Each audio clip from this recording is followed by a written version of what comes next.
watch this.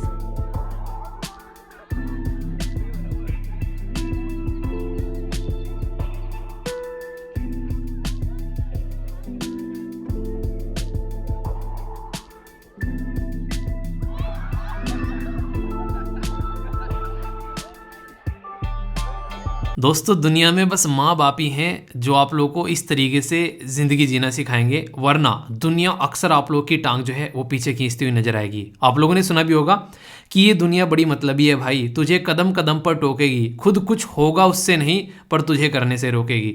ये reality है। पर लेकिन पेरेंट्स क्या हैं, अगर आप लोग कहीं भी गिर रहे हैं तो हमेशा आप लोग को उठाएंगे जहां वो खुद। हाउस द जोश, हाउस द जोश, जोश कैसा है, हाई है कि नहीं। एक बच्चा जो है सेंटेंस लिख रहा है कि भाई आप सर्दी में भी गर्मी का एहसास दिला देते हो। मैंने कहा मेरे दोस्त सेंटेंस पूरा लिखा करो, लोग गलत समझ लेंगे। ये बोलो कि भाई आपका मोटिवेशन सर्दी में गर्मी का एहसास दिला देता है, ठीक है। इसीलिए आंसर राइटिंग में नंबर अच्छे नहीं आते हैं। सेंटेंस आधे अधूरे लिखते हो, फिर एग्जामिनर भी गलत समझ लेता होगा, पता नहीं क्या लिखना चाह रहे हो। तो प्रॉपर सेंटेंस लिखा करो, ठीक है। यहाँ पे भी आप लोग की आंसर राइटिंग झलकती है। मजाक कर रहा हूँ, कोई माँ के पेट से सीख के नहीं आता है। ट्राई करो चीज़ों को लिखने की, तो फिर आराम आराम से चीज़ें लिखने लगोगे। जिस तरीके से छोटी छोटी चीज़ें तो होती हैं यार, ये जो ज़िंदगी और दिन बनाती हैं। आप लोग खुद सोचो, आज आप लोगों ने कुछ नया किया तो आप लोगों के अंदर मोटिवेशन आ गया, कल और नया करने का मन आप लोगों का करेगा। पर लेकिन आज कुछ करने की कोशिश की, वही नहीं हुआ, तो फिर अगले दिन डिमोटिवेट फील करोगे। यही ज़िंदगी होती है और यहीं से आप लोगों को इंप्रूव करना है। वैसे बताना कल का दिन आप लोगों का कैसा था, वैसे अच्छा ही होगा। क्यों? क्योंकि कल तो आप लोगों को प्लानर मिल गया भाई साहब। ये देखो कितना शानदार प्लानर आप लोगों के लिए तैयार किया गया है। एसएलवी फैमिली मेंबर है, उनके द्वारा यहाँ पर सेंड किया गया। बड़ा ही प्यारा लगा मुझे पर्सनली, क्योंकि जो मैंने कल आप लोगों के साथ में शेयर किया था वहाँ पर लिखा हुआ था कि परचेजिंग लिस्ट, यानी कि क्या क्या खरीदना चाहते हो। मैंने कहा वैसे ही लोगों की जेब में पैसे नहीं है, तुम और निकलवा दो। तो ये बिल्कुल प्रोफेशनल है अपने आप में। एसएलवी प्लानर है, यहाँ पर आप लोग की डेट है, ठीक है। यहाँ पर दिन है, जो भी दिन आप लोगों का रहेगा। मूड कैसा है उस पर आप लोग टिक लगा सकते हैं कि आज खुश हो या फिर जो भी हो। ये मैक्सिमम कोशिश करना, यही आप लोगों का मूड होना चाहिए, ठीक है, हमेशा। इसी के साथ में उसमें जो था वो 6 बजे से दिन स्टार्ट हो रहा था, यहाँ पर चेंज कर दिया गया 4 बजे से। 4 की जगह अगर आप लोग 5 बजे से भी दिन स्टार्ट करो तो 6 बजे तक लगभग आप लोगों को वीडियो मिल जाती है। तो फिर आप लोग अपनी चीज़ें सही से स्टार्ट कर सकते हो, ठीक है। कभी कभी थोड़ा बहुत जैसे लेट हो जाती है तो वो एक अलग बात है, पर आप लोग अपना शेड्यूल ना कुछ इस तरीके से रखा करो। मान लीजिए कभी जो वीडियो थोड़ी बहुत लेट हो गई, तो आप लोग क्या करना है, आप लोगों को अपना उसमें या तो अपना रिवीजन का रखो थोड़ा सा कुछ, या फिर कुछ अपना अल्टरनेटिव रखा करो, ठीक है। ऐसा नहीं कि जैसे कि वीडियो आज लेट हो गई थोड़ी बहुत तो पूरा दिन जो है अपना शेड्यूल खराब कर दिया, ठीक है, ऐसा नहीं करना है, ठीक है। तो ये बात आप लोग, क्योंकि कई बार की इंटरनेट की प्रॉब्लम होगी, प्रोसेसिंग में टाइम ले लिया, तो बहुत सारे इशू रहते हैं। तो मैं ये सारी चीज़ें इसलिए बता रहा हूँ ताकि अपने शेड्यूल को आप लोग अच्छे से लेकर चल सको। तो 4 बजे से या 5 बजे से जो भी आप लोगों को सुटेबल लगे, किसी को 3 से करना है तो फिर यहाँ से स्टार्ट कर सकता है वो, पर 4 एक अच्छा टाइम होता है, तो 4 से यहाँ पर इसको स्टार्ट किया गया। तो इसमें आप लोग अपना ट्रैक कर सकते हैं कि किस घंटे में आप लोगों ने क्या किया है। टोटल टू डू लिस्ट में यहाँ पर टोटल 8 पॉइंट है। इससे आप लोग अपना जो है बेसिकली टू डू लिस्ट बना सकते हो। 8 है, 7, 1 2 3 4 5 6 7 रह गए, चलो कोई नहीं। तो 7 पॉइंट है यहाँ पर ये। तो 7 अपने आज के जो टारगेट है, या फिर ऊपर नीचे कर 8 बना लेना। और फिर यहाँ पर प्रायोरिटी सेट करनी है आप लोगों की, आप लोगों की क्या क्या प्रायोरिटी है। यहाँ पर नोट्स भी आप लोग लिख सकते हो, कुछ मायने में आ रहा है, ऐसा नहीं पढ़ते पढ़ते उठकर चल दिए, तो कुछ भी नोट आप लोग यहाँ पर कर लेना। और जो सबसे प्यारी चीज़ मुझे लगी यहाँ पर वो है रेटिंग, अपने दिन को रेट करना और फिर बताना यहाँ पर भी कमेंट बॉक्स में आकर कि आप लोगों का दिन कैसा रहा। ये पूरी की पूरी जो पीडीएफ है, इसका बेसिकली पूरी की पूरी पिक्चर है, इसको आप लोग निकलवा सकते हैं। इसको मैंने टेलीग्राम पर भी शेयर कर दिया है यहाँ पर। तो इसमें पानी का भी ट्रैकिंग आप लोग रख सकते हैं। कोशिश करो सर्दी हो या गर्मी, कम से कम पानी अपनी बॉडी में फुल रखना है आप लोगों को। गुनगुना पीना, पर लेकिन फुल लिखना। कौन कौन गुनगुना पानी पी कर रहा है बताना। जिंदगी में अपनी हेल्थ जो है वो सबसे ज़्यादा प्रायोरिटी होनी चाहिए। हेल्थ जितनी अच्छी रहेंगी, सारी चीज़ें अच्छे से चलती रहेंगी। और ये आप लोगों को फोकस दिलाएगा कि कहाँ कहाँ पर आप लोग अपना टाइम जो है बर्बाद कर रहे हो। यकीन नहीं मानोगे, इस लिस्ट को आप लोग टोटल मिलाकर 1 हफ्ते भर कर देखो। आप लोग अपने आप को शीशे के सामने खड़े होकर गाली ना देने लग गए ना, तो मुझे बता देना। इतना ज़्यादा टाइम हम लोग खराब करते हैं ना, जिसकी कुछ हद नहीं है। अपने आप पर नज़र रखना सीखो। दुनिया पर तो दुनिया तो एक तरीके से ना दुनिया पर नज़र रखती है, पर लेकिन आप लोग अपने आप पर नज़र रखो। फिर देखना कितने शानदार तरीके से आप लोग की इफिशिएंसी और परफॉर्मेंस बढ़ती है, ठीक है। बाकी कैसा रहा कल का दिन, इसके बेस पर बताना। और रेटिंग आप लोगों को जरूर देनी है। ये रेटिंग आप लोगों को देने के बाद में यहाँ पर बताना कि कितनी रेटिंग रही डेली अपनी। तो इसीलिए पूरा है नहीं बेहतरीन, पूरा यहाँ पर आप लोग मंथ भी हो गए, तो इस तरीके से आप लोग देख सकते हैं। तो सारी चीज़ें आप लोगों के सामने हैं, कोई भी डाउट नहीं होना चाहिए, ओके।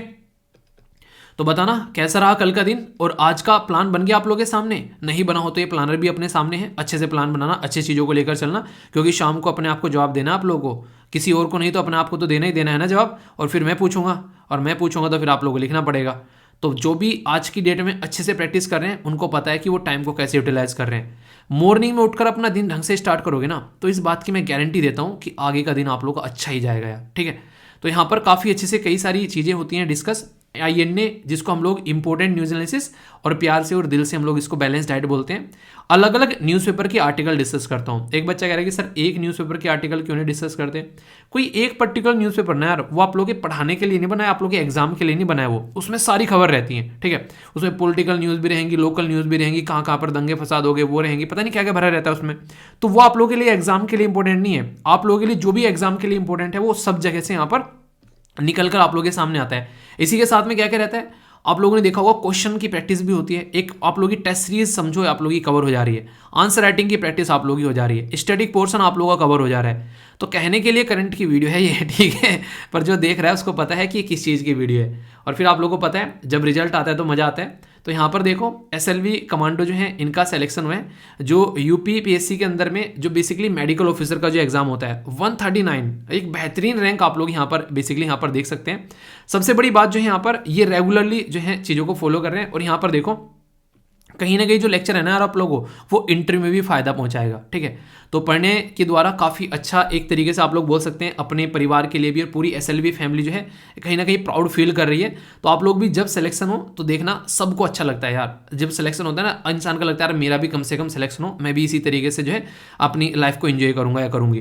तो हमेशा इन चीज़ों को लेकर आप लोग आगे बढ़ा करो। और कम्युनिटी टैग में पोस्ट कर दिया था मैंने, सोशल मीडिया पर भी पोस्ट कर दिया था, कोई ऑफिसर बनना है SLV फैमिली का तो सोचो आप लोग कहीं ना कहीं ये अंदर से फील करना चाहिए कि हाँ हमारे परिवार का कोई पर्सन बना है। आप लोग जब सिलेक्शन होगा तो सब लोग जो है एक दूसरे को विश किया करो यार, इससे कम से कम सामने वाले को भी अच्छा फील होता है और आप लोग भी अंदर से मोटिवेट फील करोगे कि यार हमें भी कुछ ऐसा करना है कि नहीं। तो सबको इनके नाम के आगे बेसिकली कॉन्ग्रेचुलेशंस लिखना है और अपना भी लिखना है कि आप कब तक ये मेल करने वाले हो मुझे, ठीक है। अच्छा मैं इसकी वेट करता हूँ अच्छे से, बिल्कुल ठीक है। और कोशिश किया करो अगर आप लोग कर सकते हो सेंड तो अपना पिक्चर भी सेंड कर दिया करो, ताकि आप लोगों को पहचानने भी लगे थोड़ा, SLV फैमिली मेंबर कहीं मिलो तो बोले कि हाँ यार SLV फैमिली मेंबर है, तो आप लोगों की एक और अच्छी कनेक्टिविटी होगी, है कि नहीं, बताएगा जरूर। ओके बाकी कैसा ये जरूर डाउनलोड कर लेना, ठीक है। किस किस ने कर लिया है वैसे डाउनलोड बताना, जिसने नहीं किया है फिर से पोस्ट कर दिया। मैं तो सोच रहा हूँ डेली पोस्ट कर दिया करूँगा शाम को जब आप लोगों के लिए बताया करूँगा, बता देना। वैसे इसको पिन भी कर दूंगा मैं, ठीक है, अच्छे से इसको एंजॉय करना। गाना किस किसी ने सुना है जो MC स्क्वायर और शहनाज गिल का जो नया गाना आया था घनी से आनी करके, इसमें ये जो भाई साहब हैं रेगिस्तान में घूम रहे होते हैं किसकी, पानी की प्यास में, तो यहाँ पर इनको जहरीला पानी पिलाया जाता है बेसिकली MC स्क्वायर साहब को, ठीक है। तो ये इसके बेस पर ये गाना मिला हुआ है। मतलब कहने का ये कि जब इंसान जो होता है जब उसको पानी की प्यास होती है तो बस पानी दिखता है, तो चाहे वो जहरीला हो चाहे वो एक तरीके से ऐसा पानी हो कि जिसमें बहुत सारी त्रुटियाँ मिली हुई हो, तो फिर उसको इंसान जो है वो गटक जाता है। पर लेकिन इसकी वजह से बहुत सारी बीमारियां देखने को मिलती हैं। तो इन्हीं सब बीमारियों से बचाने के लिए वाटर पोल्यूशन का इलाज ढूंढा गया है अभी यहाँ पर। और वो जो इलाज है वो बिल्कुल ऐसी है जैसे घरों में पोछा नहीं लगाते हैं, किस किसी ने घरों में पोछा लगाया होगा ना, मेरे से पूछोगे तो यार मैं तो मतलब अपने रूम में तो लगाता ही हूँ रेगुलरली, ठीक है। हाँ मतलब अब सर्दियों में थोड़ा सा क्या हो जाता है, सर्दियों में मैं थोड़ा अल्टरनेटिव कर देता हूँ, ठीक है। तो इस तरीके से आप लोग कर सकते हैं। तो ये क्या होता है जैसे आप लोग पोछा लगाते हैं तो पोछे को जैसे पानी में भिगोया, ठीक है, मतलब एक तरीके से, और फिर उसको फेरा और फिर उसको निचोड़ दिया, ठीक है। तो ये पैटर्न आप लोगों को देखने को मिलते हैं। तो अभी यहाँ पर कुछ ऐसा ही मटेरियल तैयार किया गया है IISER के द्वारा। इसको क्या बोलते हैं, Indian institute of science education research, यानी कि इस पर्टिकुलर इंस्टीट्यूट ने जो कहाँ पर है, पुणे महाराष्ट्र के अंदर में, इसने यहाँ पर एक स्टडी की और उस स्टडी में यहाँ पर एक मटेरियल तैयार किया है। वो मटेरियल क्या करेगा, वो मटेरियल पानी के अंदर का जो पोल्यूशन है उसको खत्म करेगा। अब ये मत बोल देना सर जहर भी खत्म कर देगा क्या, ठीक है। तो जहर नहीं खत्म करेगा, वो बस पोल्यूशन खत्म करेगा। पोल्यूशन होता क्या है, जैसे नॉर्मल पानी है जो हमारा पीने लायक पानी रहता है, उसमें कुछ भी ऐसा अनवांटेड मटेरियल मिल जाना, चाहे वो ऑर्गेनिक हो चाहे वो इनऑर्गेनिक हो, यानी कि कुछ ऐसा हो कि जो उसमें घुल जाए गल जाए, या फिर कुछ ऐसा हो कि उसमें घुले ना, जैसे प्लास्टिक वगैरह पड़ा है पता नहीं कब से, तो वो क्या होता है, वो एक तरीका पानी को पोल्यूट करने वाला मटेरियल होता है। तो इसकी वजह से बहुत सारी बीमारियां देखने को मिलती हैं। बहुत सारे जो लोग हैं आज के डेट में कहीं ना कहीं कई सारी बीमारियों से ग्रसित रहते हैं, और खासकर कोस्टल एरिया में ये बहुत सारी दिक्कतें देखने को मिलती हैं। और उन लोगों के बारे में आप लोग सोचिए जो काफ़ी हद तक पानी के ऊपर डिपेंडेंट रहते हैं, उसमें से अपनी रोजी रोटी चलाते हैं, तो ये भी दिक्कतें आप लोगों को देखने को मिलेगी। तो पानी पोल्यूट होने के कई सारे तरीके आप लोगों को देखने को मिलेंगे। एक तो होता है डायरेक्ट सोर्स, जैसे कि नदी में से पानी आया, पोल्यूट हो गया, वो डायरेक्ट जो है आगे चलकर जो है समुद्र में मिल गया, तो एक तरीके से कहीं से ना इंडस्ट्री का पानी आ रहा है वो नदी में आकर मिल गया, एक तरीके से ऐसा आप लोग बोल सकते हो। ये क्या हो गए, ये डायरेक्ट पोल्यूशन के तरीके हो गए कि अच्छा इस तरीके से यहाँ पर पोल्यूटेड पानी हो रहा है। पर लेकिन कुछ ऐसे तरीके होते हैं जिनको हम लोग इनडायरेक्ट बोलते हैं, जैसे कि खेतों में मान लीजिए हम लोगों ने क्या किया, कुछ हम लोगों ने खाद वगैरह डाला, उसमें काफ़ी सारे आप लोगों को केमिकल्स देखने को मिलते हैं, और वो पानी रिसकर जो है वो नदी में जाकर मिल गया, ऐसे आप लोग यहाँ पर बोल सकते हैं। ये क्या हो गया, ये इनडायरेक्ट तरीका हो गया, किसी ने सोचा नहीं था, इस तरीके से भी कुछ होता है। जैसे कि अगर कई बार आप लोगों को देखने को मिलेंगे बहुत सारे ऐसे पैटर्न हैं जिसकी वजह से इनडायरेक्ट पोल्यूशन जो है काफ़ी ज़्यादा आप लोगों को देखने को मिलता है, जो कोई एक्सपेक्ट भी नहीं कर रहा था कि ऐसा भी कोई पोल्यूशन होता है क्या। ठीक है, तो ये कई सारे पोल्यूशन आप लोगों को यहाँ पर देखने को मिलते हैं। एक तो ऐसा है कि नॉर्मल सोर्स आ रहा है, भैया पानी में गिरी रहा है, ये नदियों में मतलब एक तरीके से इंडस्ट्री वाला वो सारी चीज़ें, वो आप लोगों को बहुत ज़्यादा देखने को मिलता है। तो इसी को बेसिकली कहीं ना कहीं ठीक किया जाएगा, और इसी की वजह से जो है पैटर्न को अब सुधारा जाएगा। तो पानी को, पोल्यूशन को कम करने की बात की जा रही है। आप लोग खुद सोचिए, इस पृथ्वी पर टोटल मिलाकर लगभग 70% भाग पर पानी है, और लोग जो हैं पानी की वजह से मर रहे हैं कि उनको पानी पीने के लिए नहीं मिल रहा है। इवन अपनी बॉडी के अंदर भी आप लोग जाओगे तो लगभग 70-75 के करीब ही आप लोगों को लगभग जो है बॉडी के अंदर पानी देखने को मिल जाएगा। ठीक है, तो इसीलिए बेसिकली पानी के लिए बोलता हूं मैं कि पानी जरूर पिया करो। पानी पीने से आप लोगों की बॉडी के अंदर हमेशा एनर्जी रहेगी, पर पानी साफ होना चाहिए। आप लोगों ने देखा होगा जो मैंने आप लोगों को जो प्लानर दिया है, उस प्लानर में मैंने 8 गिलास पानी के बारे में बात की है रेगुलरली। एटलीस्ट 8 गिलास पानी इंसान को पीना चाहिए। वर्ल्ड हेल्थ ऑर्गेनाइजेशन भी इसके बारे में बातें करता है। ठीक है, 8 हो गए, एक रह गया, ठीक है 8। तो टोटल 8 गिलास पानी आप लोगों को काउंट करने चाहिए। इसीलिए जो प्लानर आप लोगों को मैंने टेलीग्राम पर शेयर किया था, उसमें 8 आप लोगों के सामने गिलास है, तो उन पर आप लोग डेली रेगुलरली अपने टिक लगा सकते हैं। इससे क्या फायदा होगा, इससे फायदा होगा कि आप लोगों को वो चीज़ें याद रहेंगी। प्रिंट आउट निकाल लेना उसका, जिससे कि चीज़ें आप लोग ढंग से अपना याद रख सकें। ठीक है, तो पूरी प्लानिंग आप लोग अपनी कर सकते हैं। अभी जो ये पर्टिकुलर स्ट्रक्चर यहाँ पर तैयार किया गया है, अब मैं इसके बारे में बात करूंगा। ये तो हो गई बेसिक चीज़ें कि अच्छा ऐसा कुछ किया है, किसने किया है, तो इंस्टीट्यूट के बारे में मैंने बता दिया। Indian institute of science and education research, Pune में आप लोगों को ये देखने को मिलेगा। ये स्टैब्लिश किया गया था, आज नहीं, ये 2006 में स्टैब्लिश किया गया था। इसके अलग अलग सिटीज़ में भी इसके आप लोगों को लोकेशन है, जैसे कि इसके बारे में बात करें तो आप लोग कोलकाता में, पुणे में बोली दिया, मोहाली में, भोपाल में, तिरुवनंतपुरम में, तिरुपति में, इसी के साथ में बहरमपुर में। तो टोटल मिलाकर 7 ऐसी लोकेशन और है जहां पर इसकी बेसिकली ब्रांचेज आप लोगों को देखने को मिल जाती है। ये पर्टिकुलर इंस्टीट्यूशन किस मिनिस्ट्री के अंडर में काम करता है, तो याद रखिएगा ये काफ़ी इंपॉर्टेंट है। जब एजुकेशन के बारे में बात की जा रही है तो मिनिस्ट्री ऑफ एजुकेशन के अंदर ही ये काम करता हुआ नजर आएगा। सबसे इंटरेस्टिंग बात यह है कि मिनिस्ट्री ऑफ एजुकेशन को human resource and development ministry हम लोग बोला करते थे। और जब मैं इस टॉपिक के बारे में थोड़ी सी स्टडी कर रहा था, रिसर्च कर रहा था, तो मैंने बेसिकली यहाँ पर इस इंस्टीट्यूट के बारे में जाकर पढ़ा, तो अभी भी आज तक भी विकीपीडिया पर मिनिस्ट्री का नाम चेंज नहीं किया गया है। आज भी विकीपीडिया पर human resource and development ministry लिखा हुआ है वहाँ पे। मैंने कहा गवर्नमेंट ऑफ इंडिया की नज़र नहीं पड़ी है, विकीपीडिया की खिंचाई होगी फिर। ठीक है, कई बार तो हमारे देश के मैप ये गलत दिखाते हैं, मतलब ये मुझे बड़ी इरिटेटिंग बात लगती है। जो हमारी देश के बेसिकली अंदर का कंटेंट है, कम से कम उसमें इनको चीज़ों को ये रेक्टिफाई करना चाहिए, उसमें भी ये गलत मैप दिखाते हैं। इस इंस्टीट्यूट के बारे में जब मैंने सर्च किया जाकर, तो आप लोग जाकर पढ़ोगे वहाँ पर भी इन्होंने गलत मैप दिखा रखा है। तो मुझे बड़ा इरिटेशन हुआ, मैंने कहा यार ये हद करते हैं, मतलब एक तरीके से। तो ये कहीं ना कहीं ना बायस होते हैं कई सारे इस तरीके जो इंस्टीट्यूशन होते हैं, इसलिए कई बार लगता है कि मैंने कहा क्या ही किया जाए इनका। अब कुछ इंपॉर्टेंट बातें जो यहाँ पर आप लोगों को मैं बताने वाला हूँ। यहाँ पर जो ये पर्टिकुलर टेक्नोलॉजी यूज़ की जा रही है बेसिकली इसका नाम क्या रखा गया, ये यहाँ पर IISER के द्वारा, पुणे के द्वारा इंट्रोड्यूस किया गया माइक्रो, और इसी के साथ में यहाँ पर बेसिकली माइक्रोपोरस आयनिक ऑर्गेनिक फ्रेम। ये एक तरीका वो नहीं कहते, जैसे मैंने बोला स्पंज जो होता है उसको एक तरीके से आप लोग इससे पोछा पानी लाते हैं, उसको निचोड़ के डाल देते हैं, ऐसे ही स्पंज टाइप में आप लोगों को देखने को मिलता है, जो कि अक्सर आप लोग पानी को सोखने के लिए यूज़ करते हैं। तो वही स्पंज टाइप में यहाँ पर यूज़ किया जाएगा, और इसको IVOFM का नाम दिया गया है, जो कि पानी को क्लीन करने का काम करेगा। अब ये बड़ा ही प्यारा सा क्वेश्चन आप लोगों के सामने आ गया। डायरेक्ट क्वेश्चन में देखिए आप लोगों से पूछेंगे कि यार एक स्पंज लाइक एक मटेरियल है यहाँ पर किसके द्वारा बनाया गया है, जो कि पानी को पोल्यूट होने से बचाएगा। तो तुरंत आप लोगों को बताना है कि किसके द्वारा ये बनाया गया है। इसकी फुल फॉर्म में पर्टिकुलर अगर इसको आप लोग बात करेंगे, इसको बोला गया है बेसिकली वैलोजन वाइलोजन बेसिकली आप लोग बोल सकते हैं, वाइलोजन यूनिट ग्राफ, यहाँ बेसिकली ग्राफ्टेड ऑर्गेनिक फ्रेमवर्क, ठीक है। तो इसका फुल फॉर्म याद रखिएगा, पीपीटी में सारी चीजें मिल जाती हैं, टेंशन मत लेना, ठीक है, हिंदी और इंग्लिश दोनों में। तो ये पर्टिकुलर जो इसका नाम रखा गया, तो इसमें जो शब्द यहाँ पर यूज किया गया है इसको बोला गया वाइलोजन। तो ये शब्द जो वाइलोजन यहाँ पर है, इसके बारे में अगर आप लोगों से कोई पूछे तो आप लोग क्या बोलोगे, थोड़ा सा मैं आप लोगों को यहाँ पर ये एक्सप्लेन करता हूँ।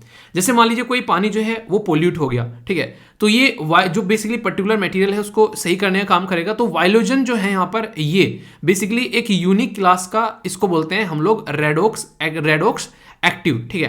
तो रेडोक्स एक्टिव मॉलिक्यूल होता है बेसिकली, थोड़ा सा केमिस्ट्री का टर्म है पर लेकिन थोड़ा सा याद रखिएगा क्योंकि ऐसी टर्म्स पूछ ली जाती है जनरल साइंस के अंदर में।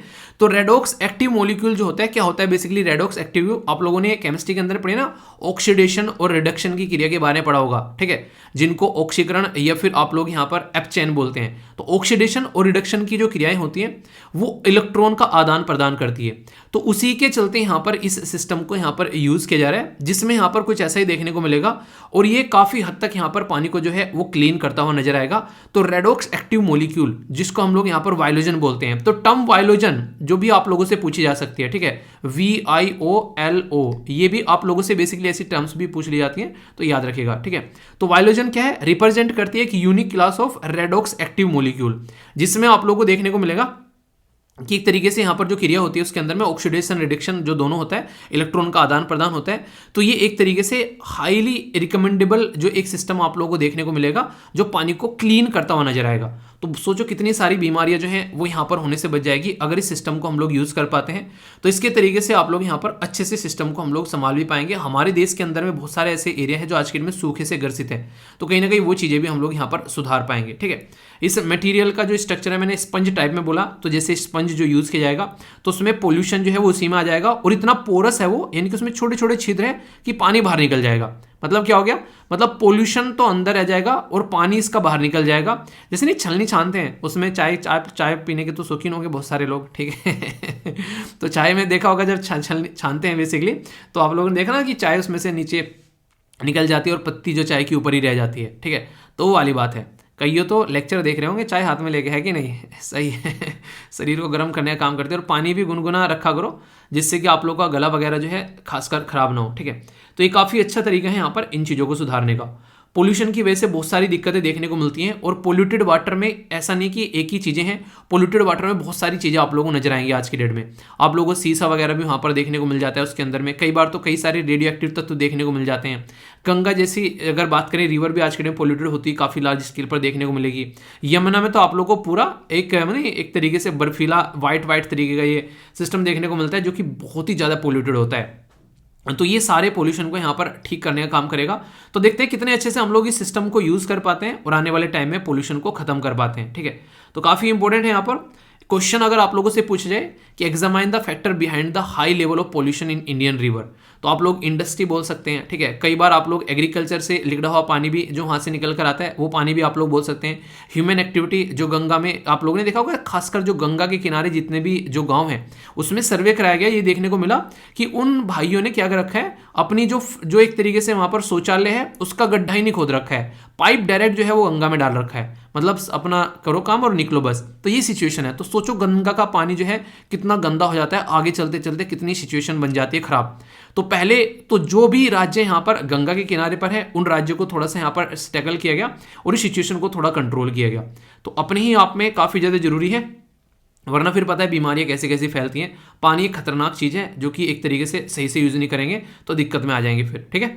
एक क्वेश्चन भी यहाँ पर बात की जा रही है IVOFM। तो पहले तो क्या है ये पानी को बेसिकली स्वच्छ करने की टेक्नोलॉजी है। तो इसमें बोला गया कि प्रोसीजर है यहाँ पर जिसमें यहाँ पर डी आयोनाइजेशन, जिसमें हमने इलेक्ट्रॉन का आदान प्रदान की बात की, तो यहाँ पर जहाँ पे डिजोल्व होती है impurity ion in the water वो इनको रिप्लेस कर दे, जो बेसिकली यहाँ पर are replaced by the hydrogen and जो यहाँ पर हाइड्रोक्सिल जो आयंस होते हैं प्योरीफाई करेंगे वाटर को। तो यानी कि ये पूरा सिस्टम यहाँ पर इस्तेमाल किया जाएगा उसको प्योरीफाई करने के लिए। और जैसे मैंने बोला इलेक्ट्रॉन का आदान और प्रदान होता है, जो मैंने आप लोगों को सिस्टम बताया, क्या नाम था उसका, वाइलोजन। तो वो आप लोग यहाँ पर देख सकते हैं। तो आयन का एक्सचेंज टेक्निक एक यूनिक मोलिकुलर स्पंज जैसे कि जो उसमें से जो बोचा टाइप का बोलते हैं ना, उसमें से पानी को सोख लेता है, लाइक मटेरियल क्लीन करेगा पोल्यूटेड जो वाटर होगा उसको, उसमें से सोखेगा जो कॉन्टेमिनेशन होंगे, जो भी उसके अंदर गलत पदार्थ मिला होगा। तो ये सिस्टम है। तो सही आप लोगों को बताना है कि इनकरेक्ट कौन सा है यहाँ पर। तो पहले में बोला गया ओनली वन, दूसरे में बोला गया ओनली टू, से बोला गया ओ यहाँ पर एक तरीके से जो बोथ, और डी में बोला गया नन ऑफ द अबो। सही आंसर क्या है? A B C F D. Attempt कर लिया करो एक बार, फिर आंसर देखा करो। सही आंसर क्या है इसका, मतलब इनकरेक्ट आंसर क्या है, वो है यहाँ पर बेसिकली क्या, सी। मतलब क्या हो गया, इनके दोनों के दोनों इनकरेक्ट है। जो यहाँ पर आई व्यू एफ एम है, यहाँ पर ये है बेसिकली ये वाली टेक्निक, और ये वाली है ये वाली टेक्निक। एक्सप्लेनेशन आप लोगों को पीपीटी में मिल जाएगा, यहाँ पर आप लोग देख सकते हैं। ठीक है, कुछ ज़्यादा ही यहाँ पर आप लोगों को जो ये नहीं होता, एक तरीके से कई सारी जो टर्म्स होती हैं कुछ ऐसे टेक्निकल, तो थोड़ा सा ऐसा नहीं कि वो आप लोगों को एग्जामिनर साइंटिस्ट बनाना चाहते हैं, वो आप लोगों से जर्नल चीज़ें मांगते हैं, जैसे कि आप लोगों को एप्लीकेशन इनके पता होना चाहिए। ठीक है, तो कुछ एक्स्ट्रा भी चीज़ें मैं डाल देता हूँ, अगर कोई साइंस का स्टूडेंट थोड़ा सा और डिटेल में पढ़ना चाहता है तो वो भी यहाँ पर देख सकता है। बाकी जब भी क्वेश्चन देता हूं तो इसका मतलब ये नहीं कि जो पढ़ाया बस उसी में से आंसर लिखना है। किसी टॉपिक के बारे में जो बेसिक अंडरस्टैंडिंग आप लोगों की है, बेसिक नॉलेज जो आप लोगों ने ले रखी है, एक्स्ट्रा पॉइंट अगर आप लोग जानते हैं जो ऐड कर सकते हैं, वो भी आप लोग ऐड कर सकते हैं।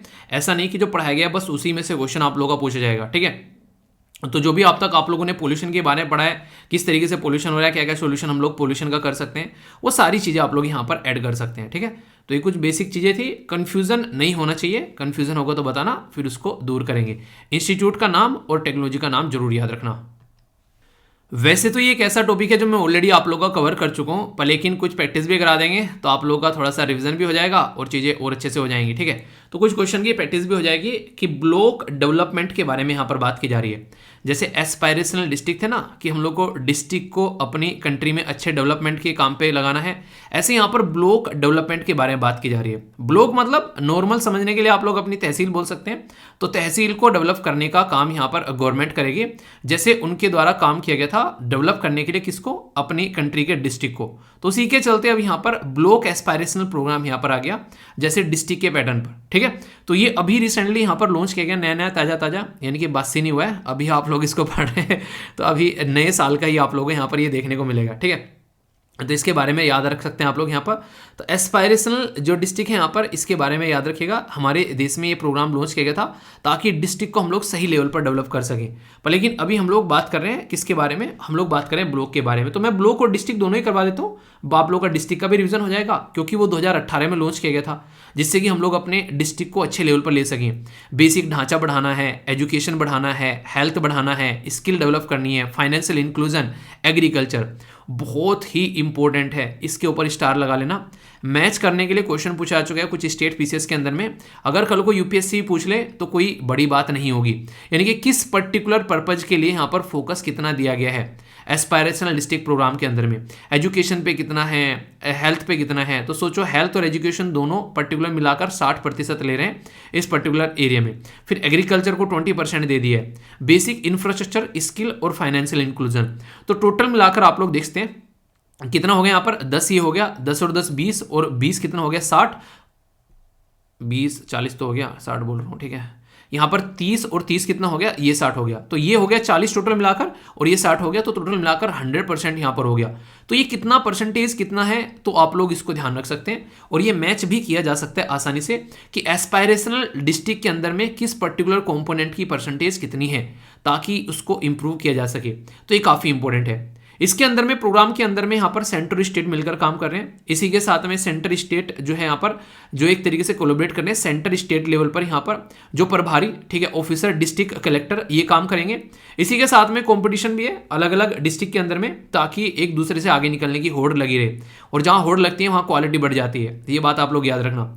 एस्पायरेशनल डिस्ट्रिक्ट जो है ये one of the largest experiment है, अगर बात करेंगे फोकस जो दिया जा रहा है वर्ल्ड के अंदर में, तो ये भी काफ़ी इंटरेस्टिंग है जो आप लोग समझ सकते हैं। ठीक है, अगर बात करूं अब यहाँ पर ब्लॉक के बारे में, तो ये ऐसा नहीं कि हवा हवा में इन्होंने अनाउंस कर दिया, 2022 में इसके द्वारा ये बेसिकली अनाउंस किया गया था यहाँ पर हमारी गवर्नमेंट के द्वारा, किसमें, 2022 का बजट। ठीक है, तो ऐसे समझ सकते हैं, ताकि परफॉर्मेंस इंप्रूव की जा सके, यानी कि बिल्कुल ऐसे ही है जैसे आप लोगों को बोला जाए कि आप लोगों को किसी पर्टिकुलर एरिया को डेवलप करना है, तो अगर बोला जाए आप लोगों को कि आप लोगों को एक डिस्ट्रिक्ट को डेवलप करना है, तो डिस्ट्रिक्ट के अंदर में कई सारे ब्लॉक होंगे, उस ब्लॉक के अंदर में कई सारे गांव होंगे, और उस पर्टिकुलर गांव की पंचायत के थ्रू अगर काम कराया जाए, तो सोच सकते हैं कि पंचायत अगर सारी डेवलप होगी तो एक ब्लॉक डेवलप हो गया, ब्लॉक अगर सारे डेवलप हो गए तो एक डिस्ट्रिक्ट डेवलप हो गया। तो एक तरीके से ग्राउंड लेवल पर काम करने वाली बात यहां पर आ जाती है, थोड़ा सा और अंदर जाकर। तो ये काफी अच्छा इनिशिएटिव है, जिससे परफॉर्मेंस यहां पर बढ़ेगी, और ये एस्पायरेशनल डिस्ट्रिक्ट की लय में यहां पर ये लॉन्च किया गया था। टोटल मिलाकर 500 के करीब डिस्ट्रिक्ट जो है 31 जो स्टेट और यूनियन टेरिटरी के अंदर में कवर किए जाएंगे, जिसमें से यहाँ पर आप लोग उत्तर प्रदेश, बिहार, मध्य प्रदेश, झारखंड, उड़ीसा और वेस्ट बंगाल, ये यहाँ पर कई सारे जो है यहाँ पर ऑलरेडी इनिशिएट कर चुके हैं ये प्रोग्राम। स्टेट जो है वो ऐड कर सकते हैं, स्टेट को पावर दे रखी है भाई साहब ऐड कर लो, अगर ऐड करना है तुमको। स्टेट को क्यों पावर दे रखी है?